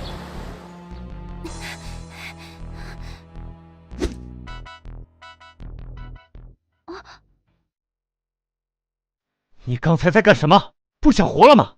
他原本一直开车偷偷地跟在顾琛的车后，没想到尹小莫会突然下车。等到他好不容易调转了车子的方向，早就失去尹小莫的身影了。刚才听到电话里传来的刹车声时，他整个人都懵了，身体下意识地抢先行动了起来，不顾交通规则的直接把车丢在了路边，穿着西装皮鞋沿着尹小莫消失的方向狂奔了起来。你干什么？不要动，就一会儿，让我抱一会儿。还好这个女人没事，以她的身份，不该大庭广众的与尹小莫牵扯上。但是此刻，她却一点都不想再控制。这个男人从出现在她面前那一刻开始，也一直都是强大且强势的。她从没想过，这样一个男人，竟也会有这么软弱的时候。现在这样，她不知道怎么了，只是觉得心里有些酸酸的，不忍心就这么残忍地推开他。知道违反交通规则、胡乱穿越马路的危险吗？知道。知道还乱跑，你这是明知故犯了。我只是看到了一个熟人，一时情急而已。熟人？什么人能让他如此失控狂追的人，一定和他关系匪浅。难道说尹小莫看到她前男友了？这么激动，是旧情难忘？这是我的私事，与你无关。尹倩倩的身上牵扯着我曾经最痛苦黑暗的记忆，这些事情我并不想让别人知道。你……哎，你看那边那个人是不是王子殿下呀？哎，我们走近看看吧。糟糕，被认出来了！跑！啊，真的是王子殿下！你被人认出来了？这个时候不要说废话。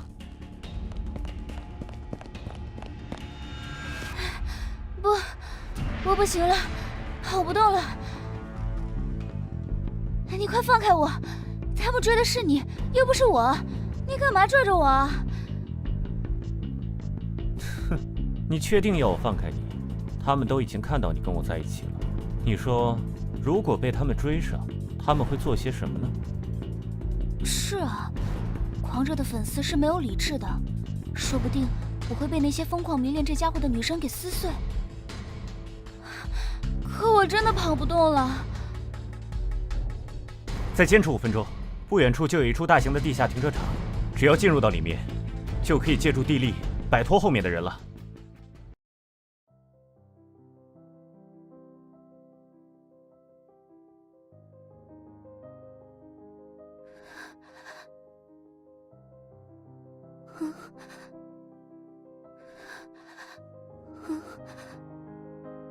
怕黑？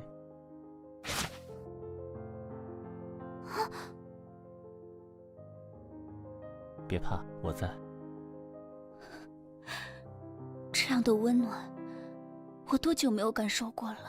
妈妈去世之后，爸爸就把那个气死了妈妈的小三娶进了门。有了后妈，就有了后爸。虽然没有打骂虐待，但冷暴力却更加让人难以承受。后来，爸爸也去世了，那个家对我来说就更加冰冷了。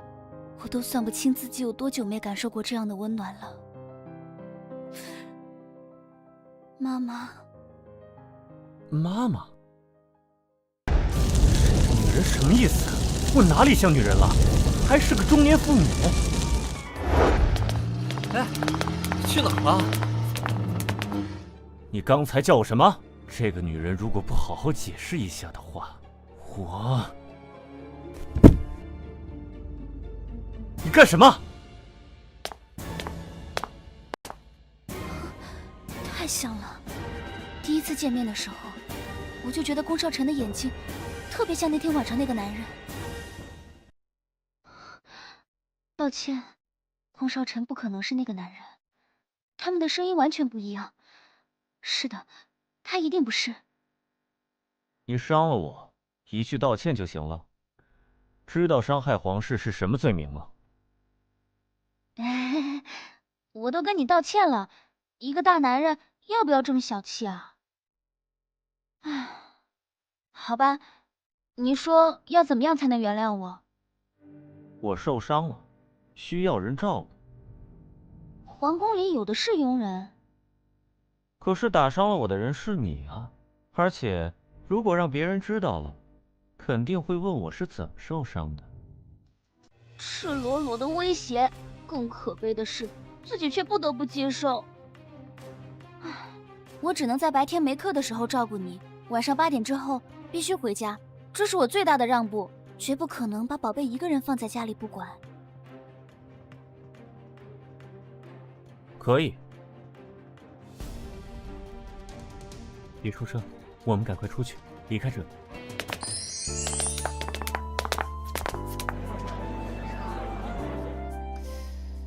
那天我无意间看到了一个疑似尹小莫的侧影，调查了这么多天，一无所获。昨晚却接到一张关于他的照片，他身边竟然还有那个男孩，贱人！那个发照片的人约我今天在这里见面，却迟迟未到。他到底有什么目的？真是可恶！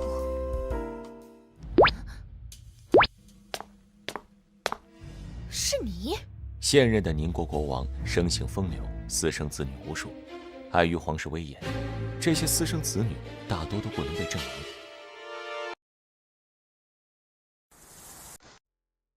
唯一的例外就是眼前的宫少哲。宫少哲，你是什么意思？在前王后去世后，他的母亲成为了新一任王后。新王后手段高明，竟然让宫少哲被写进了皇室族谱。不过，还是将名字中间的少字改为了谐音的少。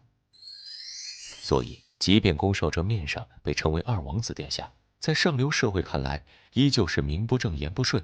明面上不说，背后依旧会腹诽他私生子的身份。大嫂不如坐下说，您似乎有些太激动了，不少人都在看你呢。哼，不对，我忘了，您和大哥还没结婚呢，现在是只能叫您尹小姐。你到底想干什么？先生您好，请问想喝点什么？一杯蓝山，不加奶，不加糖。宫少哲，你别欺人太甚！尹小姐何必这么暴躁？你少故弄玄虚，有什么条件就直说吧。不对，尹倩倩此时的态度完全不是发现未婚夫出轨的愤怒，反而处处透着心虚。原本看到照片，只以为是宫少臣在外面另结了新欢，而且那新欢手段还十分高明，竟然将宫少臣的宝贝儿子也给笼络了过去。可看尹倩倩这个样子，实在是太奇怪了。难道是有什么我不知道？尹小姐何必对我有这么大的敌意呢？我们并不是一定要做敌人，还可以成为盟友，不是吗？哼，白日做梦，和你合作对我来说有什么好处？别以为我不知道你是什么心思，不就是想要把宫少臣搞下去，自己取而代之吗？我是宫少臣的未婚妻，他成为国王，我就是王后，而你上台呢，我又能得到什么？失去利用价值，被你一脚蹬掉吗？你把我当傻子？尹小姐这一身应该都是世界一线品牌吧，价值不菲呀。你到底想说什么？我只是想告诉你，如果和我合作，以后你依旧还可以享受这些奢侈品。如果被宫少臣知道你做的事，你必将一无所有。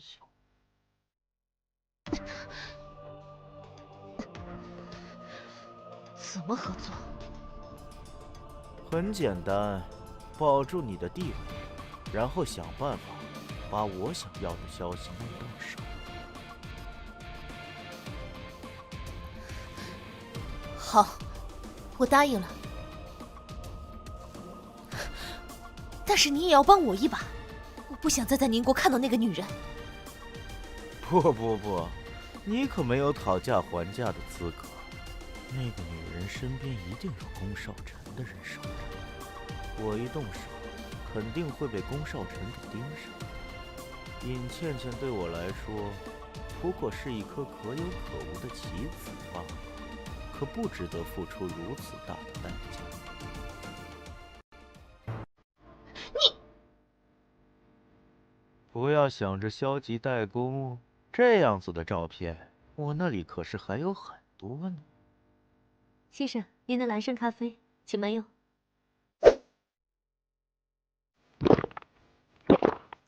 祝我们的人生就如同这杯蓝山咖啡，如何？纯粹的蓝山黑咖啡，没有添加任何的奶或者糖，味道闻着十分香醇。喝到嘴里，初时这只觉得又酸又苦，真正喝进嘴里，才能体会到那一丝美妙的回甘，苦尽甘。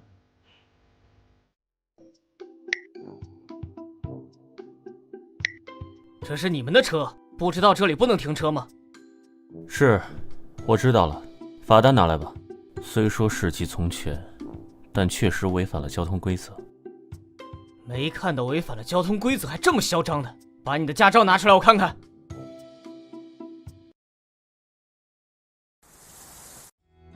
啊，驾照一拿出来，明天必上头条。你也有今天。你到底是站在哪边的？当然是正义的一边。你不会是无照驾驶吧？拿不出驾照，请跟我去趟警局吧。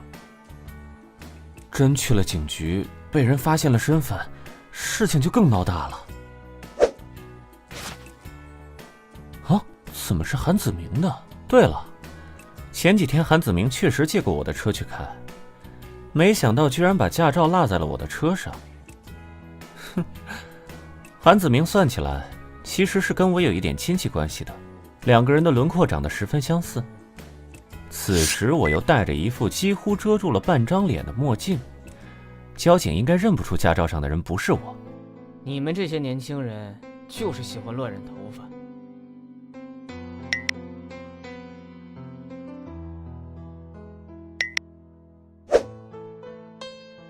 由于您违反了宁国交通法第3章第10条，您的驾照积分被扣4分。宁国交通局。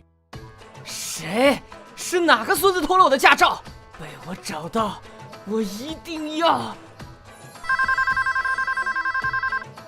少晨啊，有什么事儿你说，哥们儿两肋插刀，绝不含糊。哦，那太好了，我刚才用了一下你的驾照啊。龚少晨这个混蛋，我要跟他决斗，不是绝交！好虐呀！为什么我会交了龚少晨这么个损友啊？这么坑朋友，你还能再无耻一点吗？朋友难道不就是用来坑的吗？你能不能别用这么正经严肃的表情说这么不要脸的话呀？还有，你的脚根本就没事吧？我的表情不痛，并不代表就真的不痛。哦，我忘了，你是个习惯性面瘫。果然啊，这个女人总是有办法挑起我的怒火。不知不觉，竟然已经6点半了，宝贝在家肯定等急了。麻烦你就近找个地方停车放我下去，我必须得回家了。我送你回家。不用了。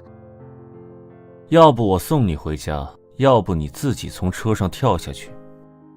这种情况下跳车，自己还没活够呢。这个家伙永远都是那么霸道。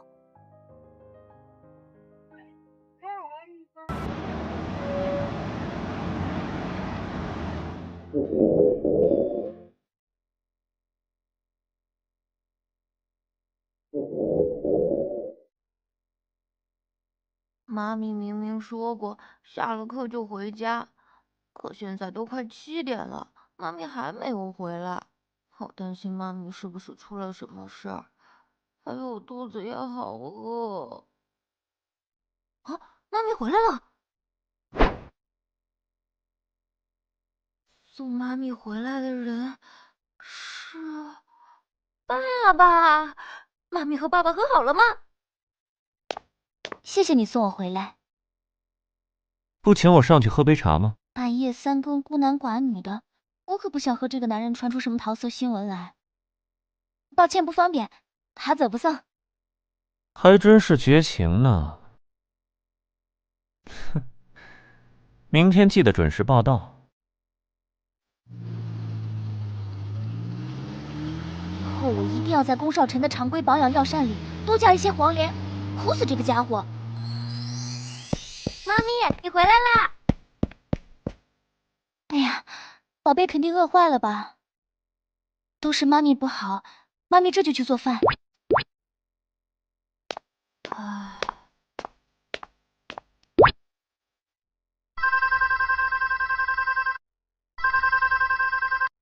爸爸又惹妈咪生气了，笨死了。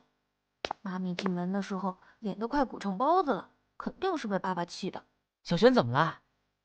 是小女朋友来短信要跟你分手吗？唉，这小家伙不愧是少城的儿子，这嫌弃我的模样简直跟他爸一模一样。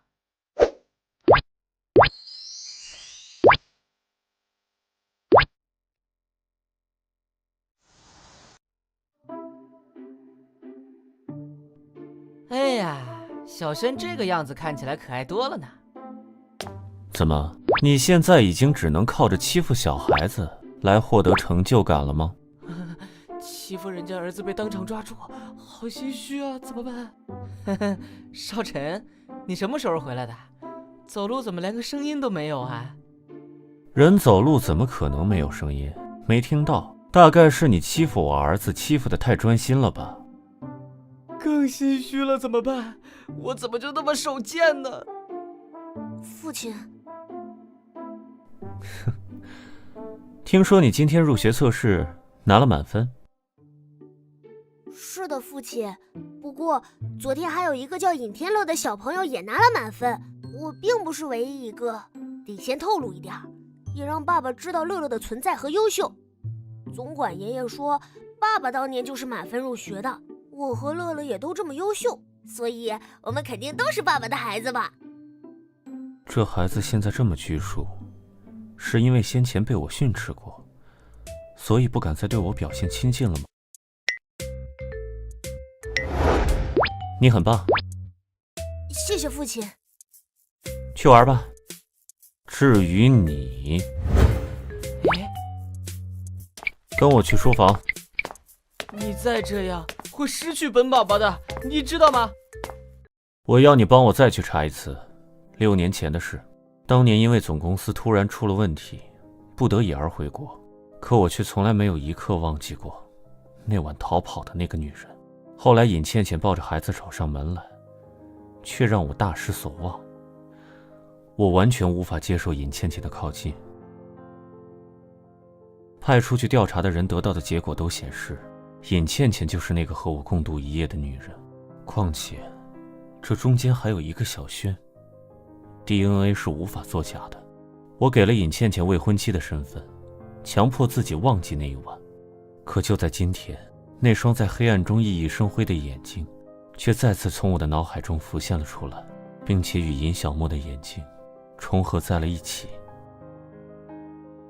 6年前，你是说你的未婚妻？你怎么忽然又想起查这件事了？当年不是已经查过很多遍了吗？你先去查，记住这件事不要告诉任何人。人手你可以去了中国再找，不要找熟人。我不能告诉韩子明，我怀疑尹小沫才是当年那个女人。韩子明很可能会告诉我，相似的眼睛并不能说明什么，那只是我因为迫切想要得到尹小沫而产生的错觉。但是我可以肯定，那并不是错觉。在此之前，我完全没有把尹小沫和当年那件事联想到一起过。你怀疑身边的人，你别忘了，当年最后一次调查是昌秀做的。你不会是怀疑昌秀吧？这怎么可能？昌秀早就已经不是以前的昌秀。龚少臣、韩子明还有郑昌秀3人从小一起长大，交情十分深厚。在皇后去世之后，多亏了2位挚友的陪伴和鼓励，龚少臣才能支撑下来。可是，在1年前，龚少臣却发现郑昌秀竟然在背地里和他的私生子弟弟们有联系。被揭穿后，郑昌秀没有否认，也没解释原因，在数日果断地离开了宁国。龚少臣一直以为郑昌秀的背叛是从1年前开始的，或者最多不会超过3年，却不想，实际上他可能早在6年前便背叛了。你什么意思？我们从小一起长大，昌秀是什么样的人，你和我最了解，他怎么会……你觉得没有证据我会这么说吗？你和昌秀是我唯2的朋友，我比谁都珍惜这份情谊。怪不得昌秀会突然不告而别，甚至跟我们断了联系。现在我能信任的人就只剩下你。你这家伙什么时候也学会煽情了？行了，我知道了，这事我肯定给你查个水落石出，你就等我消息吧。哟，天都这么晚了，我晚上还有约会呢，先走了啊。就像韩子明说的，他们三人互相之间是最了解的。韩子明平日里虽然总是一副没心没肺的模样，实际上却是三人里面最重情的，所以郑成秀的事情才会一直瞒着他。没想到，终究还是纸包不住火。妈，你到底怎么办事的呀？我给了你那么多钱，让你查一个消息而已，结果你查了这么长时间，什么都没查到。你可真是站着说话不腰疼。你知道宁国有多么大，一共就有多少人口吗？什么都不知道，要找一个人跟大海捞针有什么区别呀？够了！那你知不知道，尹小木和宫少臣已经见过面了？如果当年的事情暴露了，我们都不会有好果子吃。哎，尹小莫那个穷丫头怎么会有本事和王子认识啊？哎呦，这可怎么办呀？习惯了现在这种奢华的生活，再让我退回之前拮据的日子，还不如杀了我来的痛快些。现在不是追究这些的时候，最关键的是赶紧把尹小莫赶出宁国。他的地址和经常出入的地方，我一会儿发给你。这次要是办砸了，咱们母女俩一块跳海得了。这个简单，尹小莫就是个没钱没权的穷丫头，身边还带着个孩子，对比起来简直太容易了。找讲道上的人去吓唬一下，还不立刻就给吓不倒了呀？不过我手里的钱之前都差不多花光了。我3天前再给你10万块，你这么快就花光了？其实之前尹倩倩的关系，他只拿了一小部分就变成了一些关系，剩下的大部分就都给他。女儿手里那么多钱，拿出点来给他这个当妈的怎么了？哼，不给钱呐，这事儿你就自己找人去办吧。我再给你10万。哎，就这么点儿，你这是打发叫花子呢？我可是你妈。就这些，你爱要不要？这次的事情要是办砸了，妈你就别想再从我这里拿走1分钱。你这个不孝女！尹倩倩虽然知道他妈不靠谱，但除了他妈之外，她也没有别的可用之人了。最终还是转了10万块钱给他。然而，他忘记了，他手里的卡都是宫少臣的副卡。他这边一转账，宫少臣那边便同步收到了银行的短信提示：宫少臣给尹倩倩的卡是有限额的，只要没有超过限额，他也不会去关注尹倩倩的消费状况。自从显疑心后，他还是忍不住多关注了一些，很快便发现了其中的蹊跷之处。短短3天，尹倩倩竟然给她的母亲赵月荣转了30万元。这母女俩是什么德行，她再清楚不过。表面上母女情深，为了钱却可以瞬间反目成仇。尹倩倩平常1个月也顶多给赵月荣10万块，什么时候变得这么大方了？从现在开始，给我盯紧了赵月荣，有任何异常举动，立刻报给我知道。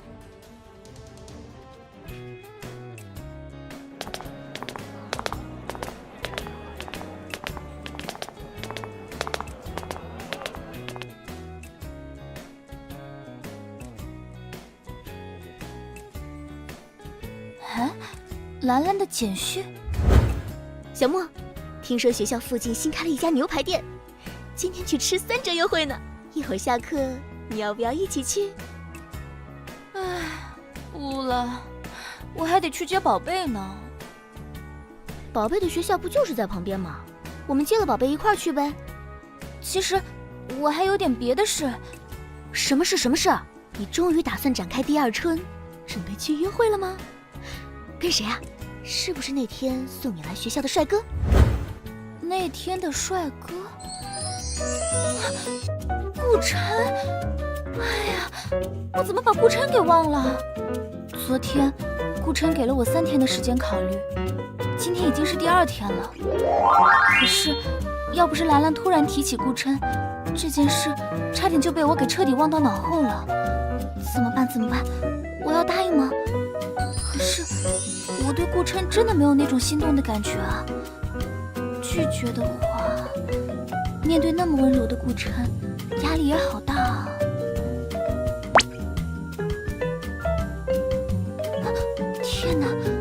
我竟然忘记把铃声切换成震动了，要死了，要被教授骂了。原来竟然已经下课了，我刚才有想到那么入神吗？竟然连下课铃声响了都没听到。反正还有1天的时间呢，想不通就明天再说呗。船到桥头自然直。现在最重要的还是去接宝贝放学啊。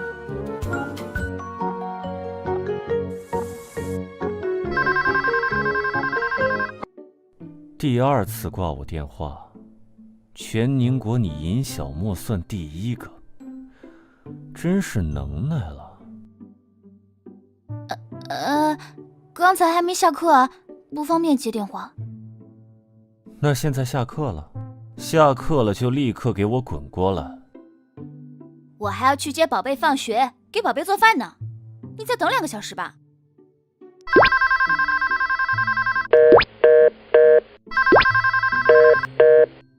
尹小莫不接我电话，刚才的电话是兰兰打过来的，我根本没注意屏幕，铃声一响，条件反射就直接挂断了。兰兰，你听我说啊，我真的不是故意挂你电话的，刚才有个讨厌鬼一直打电话骚扰我，我以为是他呢。有人欺负你？是谁？兰兰，你真是感动中国好闺蜜。不过不用啦，我也是跆拳道黑带呢。虽然我这个同样的黑带跟兰兰一比，瞬间就变得如同水货一般，但用来对付龚少晨这家伙还是足够了。对这种人你可不能心软，知道吗？安啦安啦。哎呀，对了，你还没告诉我要跟谁约会去呢？那个，差点忘了还有急事呢，我先走啦，明天见。你这个重色轻友的死丫头！哎呀，真的不知道该怎么跟兰兰说龚少晨的事情啊，只能当鸵鸟了。萱萱，你动作快点儿，我们赶紧把衣服换了，妈咪很快就该来接我放学了。龚启轩也很着急，可是他身上的衣服纽扣都十分繁复，平常都是女佣帮他整理的，一时半会儿自己根本解不开。哎呀，萱萱你好笨呐，连脱衣服都不会，我来帮你吧，谁让我是哥哥呢？其实尹天乐在中国上幼儿园的时候，有个好朋友就是个地控，每天都要跟他们炫耀自己的弟弟多么可爱，多么乖巧的，还有他是怎么照顾弟弟的。尹天乐虽然嘴上说的不屑，心里却是忍不住有些羡慕的。当时他也忍不住幻想过，如果自己有个弟弟会是什么样的呢？现在他也终于有弟弟了，原来当哥哥照顾弟弟真的很有成就感呢。嘿嘿嘿，嘿嘿嘿，看他们长得好像是双胞胎吧？看那对双胞胎长得都好帅气啊！是啊，你看，大家都觉得我们是双胞胎呢，还说我们长得很帅。到门口了，分开走。司机在左边路口等，车牌尾号是7397。好，我和妈咪说好了，在门口等我。加油！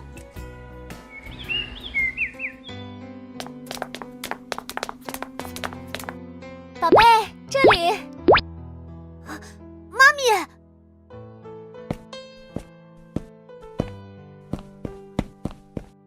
哎呀，怎么忘了礼仪了？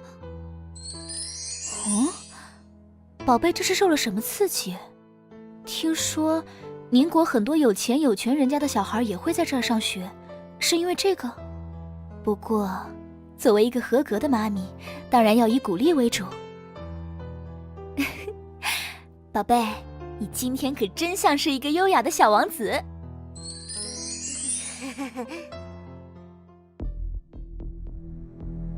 哎，宝贝，我记得你今天早上穿的是运动鞋啊，怎么变成小皮鞋了？